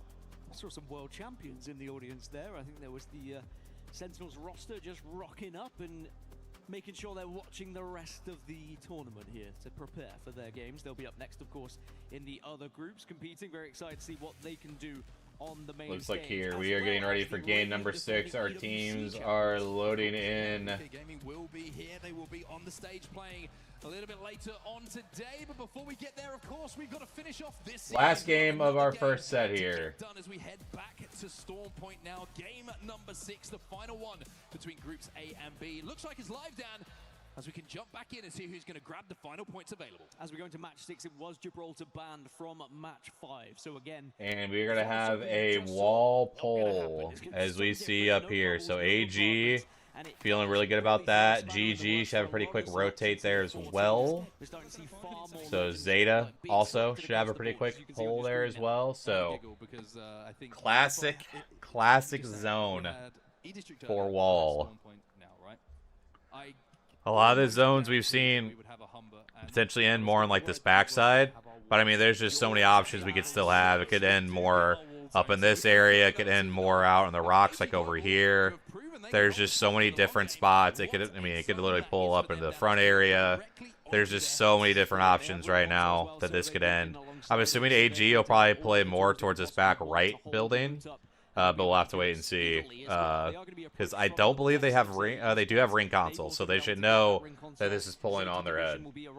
So actually, in terms of teams at the top, 3 of them are not. I mean, the Gladiators not far away as well. Look at so the first teams arriving are Zeta, Zeddy, and AG. So all of those teams, like you say, already in zone. The one team that isn't in zone Team Falcons, they've got a longer way to go here, and speaking of which, here they are on your screen. They've got to go all the way from Launchpad here, and just looking at their pathing, one good thing for them, Dan, they've had 2 Evo Harvesters spawn extremely close to their POI, so they're going to be able to get up very close to purple almost immediately here. And that'll just help them in any early engagements if they do come across some other teams. But actually looking at their routing at the moment, they may have fairly easy access on the entire eastern side of this map, and they might be able to then rotate through Elrod, Zeus, and then up to the north, and potentially arrive as one of the latest teams on the northern side and catch a few teams off guard. So that's going to be an interesting journey for Team Falcons if they want to approach that way. But of course, they might head through Stormcatcher as well to utilize the survey beacon there. Well, GG have found their spot to play. Even though Blast has gone down. The good news is Lufka's alive. He's going to be able to drag his teammate back to his feet, but he's being harassed once again by a Fuse ult. You can guess who that is, Dan, don't you? Have a little guess. That's going to be AG Global firing that one from a distance. Little breach Fuse motherload. I'm glad you didn't make me guess. I started to panic, and I started to Spot is always extremely tough to play. I feel like teams always get shot out of the spot. Some say it could have shooken the whole arena, and they would be shooken, because now GG are going to be able to portal back. Just a little bit of assessing of the area. Does look like they're going to play out of that spot, which I think is a really smart idea on their end. To be a problem. But there are so many teams that have already arrived at wall. So AG, even though they started here, they are no longer alone, but this is the position they look to lock down. This is where they are confident. The Fuse is insane. Look at FJam's just scooting past there. Crazy to see that Fuse works nowadays. For fun. Having the most of it right now as Wolves For are fun in a tough spot here. Wolves kind of play in on this. Almost gets the knock. Doesn't manage to get the finish on that damage, but these Skynades coming in from Crazy Comp. We'll have to see if the Fuse lands. It's actually going to be a breach charge that does the job for them. So something a little bit more simple, and that's going to be Wolves now using that portal to fly in. They want to finish this off, and they should be. Yeah, For Fun is out. Wolves again playing extremely aggressive in zone. This is how they love to play. They do a really good job of rotating quick, but they don't sit in their hands. They do a really good job of being very aggressive on teams within zone to keep their power spot. So really good stuff there. And know how long it's going to take for their opposition to reset as well. Shopify Rebellion taking a more serene route towards where this zone is going to be going. They're heading over towards the mill at the moment. I'll have a survey beacon to hit, see where everyone else is close to where they find themselves. Also got a ring console to play with, which they're going to hit right now. And this is an aggressive composition as well, Dan. 22 points on the board. They have a Bangalore, they have a Sparrow, and Alta. So you can see what the game plan is for them. And with where the zone is going, Dan, this is the kind of composition you want if you're running in on edge. And Shopify Rebellion, they need points. You know, 13th position. Another team that has been up there with the discussions of potential tournament winners as well. And they have been known throughout this split of being a little bit slow to start. They want to try and come out of the blocks a little bit hotter, but at the moment... Yeah, definitely Phantom. Yeah, Strafe Flame is very well known for being a very aggressive zone IGL to take power spots. That they do have the possibility to rotate on that northeastern side themselves, so that will give them the freedom to pop that evac. Back here. Maybe an evac into a balloon over at Zeus Station, but it's going to be a little bit... Yeah, definitely not wrong. So they can play the high ground, but it does look like they're heading over to Zeus Station, so that might be the play. Also going to be able to hit the survey beacon C, because they do take to the skies where they want to play. Unlimit, by the way, now known in the lobby, because if you see a bow check that's primed, it's Unlimit, and Gen G will be the first to tell you that that's Unlimit. So Gen G no Vantage, apparently. Absorb a little bit this ring damage at the moment, because they are not able to force their way into zone from that side. So uncomfortable when you have to do so. Thankfully, it is only the first zone, so they're going to be able to do it for quite some time. Question for Unlimit is it even worth staying to hold out Gen G? I would probably say no. As again, we check back in with Shopify Rebellion. There's no one for them to fight. Everyone has moved. In fact, there is only 4 teams outside of this next zone. They'll be up to purple. There's Evo Half just outside of Northpad for them to grab. You can see that on the left-hand side of your screen right now. That's where everybody in the lobby is, and that's where the zone is going. And with GG, And their early rotate that we saw playing on that little slope that kind of is just outside of the main POI of the wall, they are going to be bang center of where that zone is going to be. Their worry is Dory rotating late on that eastern side. AG Global still safe. Zeddy also still safe. So the big boys, as far as the points are concerned in the leaderboards, they're looking pretty good for their spots. Also, Falcons have managed to get center zone somehow. Yeah, I was just trying to find where they were. I was looking for the red. And they're going to be in such a commanding position, actually. We'll get a little bit of a closer look at them a little bit later. For now, we check back in with Gen G on their movement around. So they were able to avoid the gunfire previously, but then Team Heretic started to pressure them a little bit as well. Let's do that one. I think for Gen G, the path is going to be awkward, to say the least. So this is Team Falcons. You can see they don't have the best of spots right now. That Gen is a little bit vulnerable. See, just trying to kind of body block it as well here. You do not want that to be taken down, because the moment that interception pylon goes down from Watson, they become susceptible to nades. Yeah, this is a very, very tricky position for Falcons to be in. Has to be protected here, and you're going to have to hope that they've got some ALGS cells in the back pocket, because if that goes down and Guild is popping them, they'll be able to get it back pretty soon. But look at the damage they're taking. This is awkward. This is ugly. But if they can survive, Dan, on the next zone close, things come a little bit differently, but Hal wants to play somewhere different. They've decided my God. This is too uncomfortable for them to enjoy. Yeah, whilst Falcons are very But Hal goes down. Do they have wall? Gotta know when to move. And they will now reposition. Again, there's a lot of teams. They need a wall to go down quick. Is a little bit more comfortable, but suddenly Fusel's getting involved. Oh yeah, that's eaten away. Yeah, with no wall, man, that just seemed a very early move to make, but we'll see if they can continue to reset. I mean, there's just no way Yanni keeps getting away with being up here, bro. Like, If you can survive, then you have a chance as the zone starts to close, but are they going to be able to survive over time here? They take the zip line back. Wow, and Hal going down again, bro. And Waltzy's going to have to try and drag him back again. Uh-oh. Yeah, they're just dead. Waltzy's gone down as well. It might be the end for Falcons here. It's about trying to survive, see if you can rescue any points here. Maybe one last remaining rat of Guild can get away and put points on the board. And I don't know, maybe you escape far enough, you can get the team back up. As Waltzy also will go down, but the banner is going to be grabbed. Not a fun situation to be a part of. Yeah, and down go Falcons. That spot was never to work. Take Guild down. So Falcons, who were one of the teams inside of the top 5, now the most Tough. vulnerable to falling out of that top 5. We mentioned F-Champ finding his way in towards zone a little bit early. We saw him kind of flying past AG Global. Well, that's where the rest of TIE find themselves right now. Pinator putting out some good damage with that 30-30 repeater. Preston's going to have to be brought back to his feet.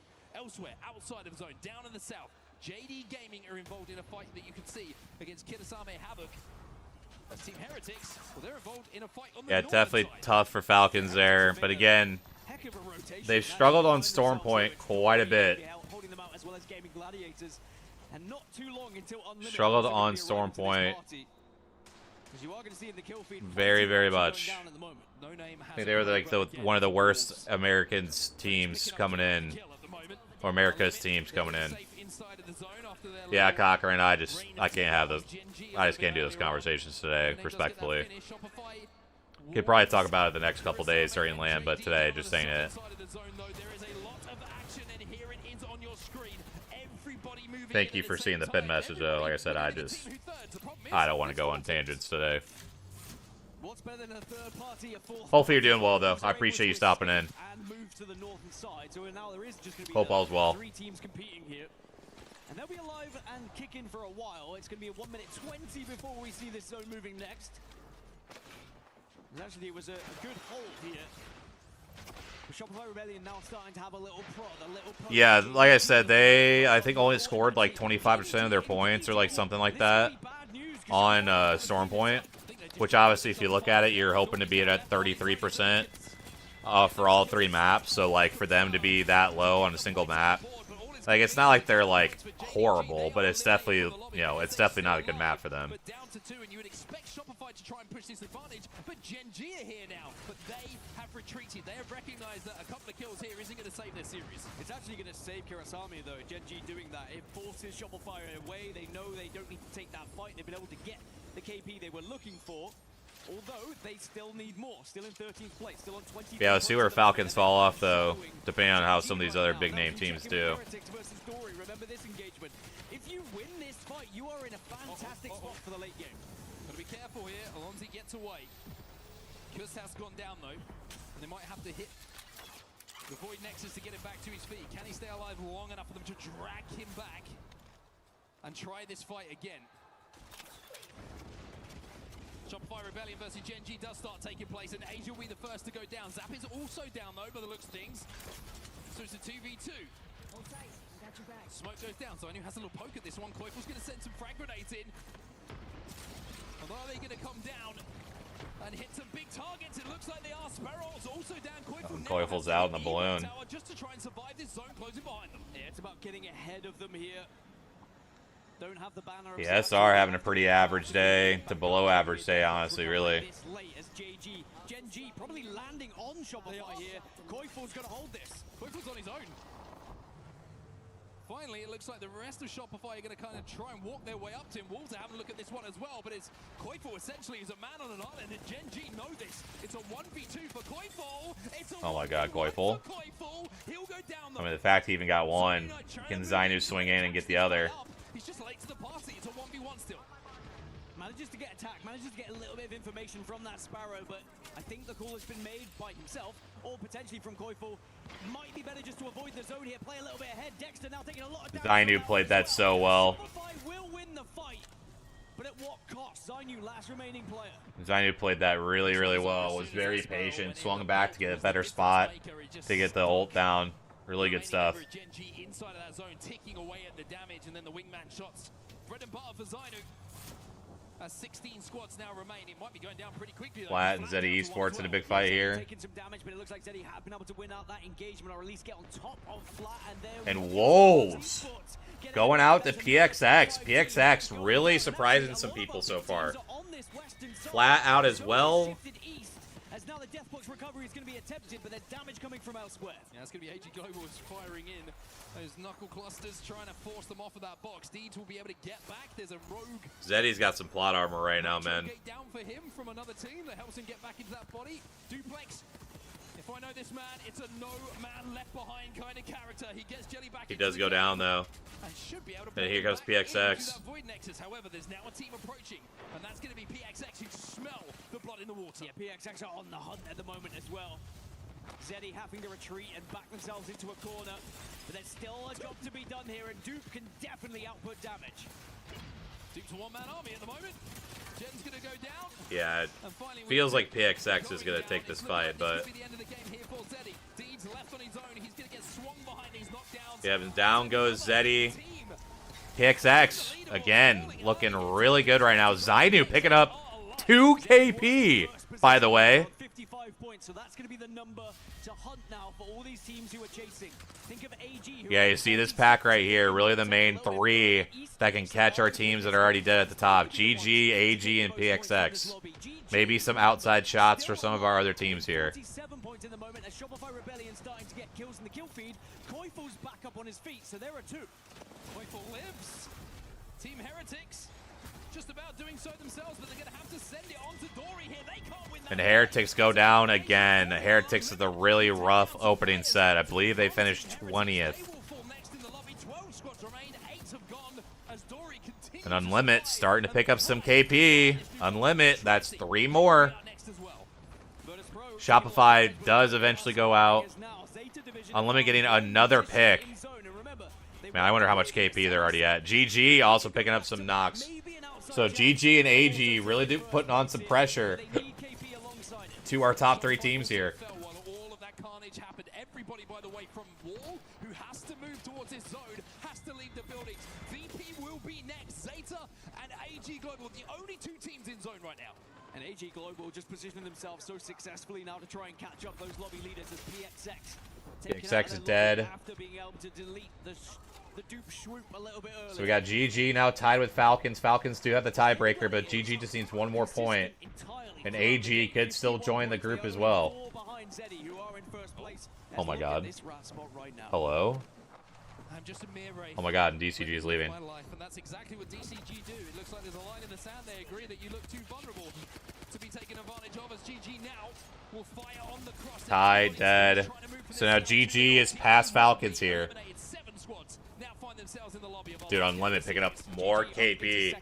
Fun fact, by the way, Zayn is currently at 499 deaths throughout his ALGS history. If he goes down once more, he'll be at 500. But maybe he doesn't do it this game. Well, Zeta have all of the high ground here. Zeta in such a good spot. Did Phantom just call the back-to-back? DCG now dead. That is Unlimited picking up more KP. But now they're in such a bad spot here because they're just getting looked at by a ton of other teams here. Plus, this rotation is going to be next to impossible. So initially, it's going to be the rotation of GG. How important that is. Where do they end up with this zone? But it's Zeta Division and the AG we have eyes on as well as they hold. Zayn trying to cut them off right now. That down goes the solo. They are going to take the western side here, and they are going to try and use whatever they can to create cover. And they still have to walk up though. They're not in yet.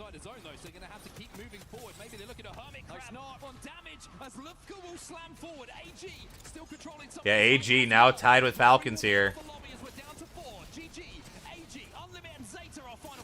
Look at this rotation from Zayn though, trying to get up north, trying to get ahead of them on the Wraith as well. So you can get above everyone at the moment. Well, the Newcastle has gone down though. That's the problem here for GG, and instead he's decided, I'm just going to... And AG in a really good spot. AG, I assume, yep, will pass Falcons as well. GG does go down. So that should put Falcons at about 4th place. Unless Zeta does pick up all this KP in a win. Unlimited again. Unlimited is going insane this game.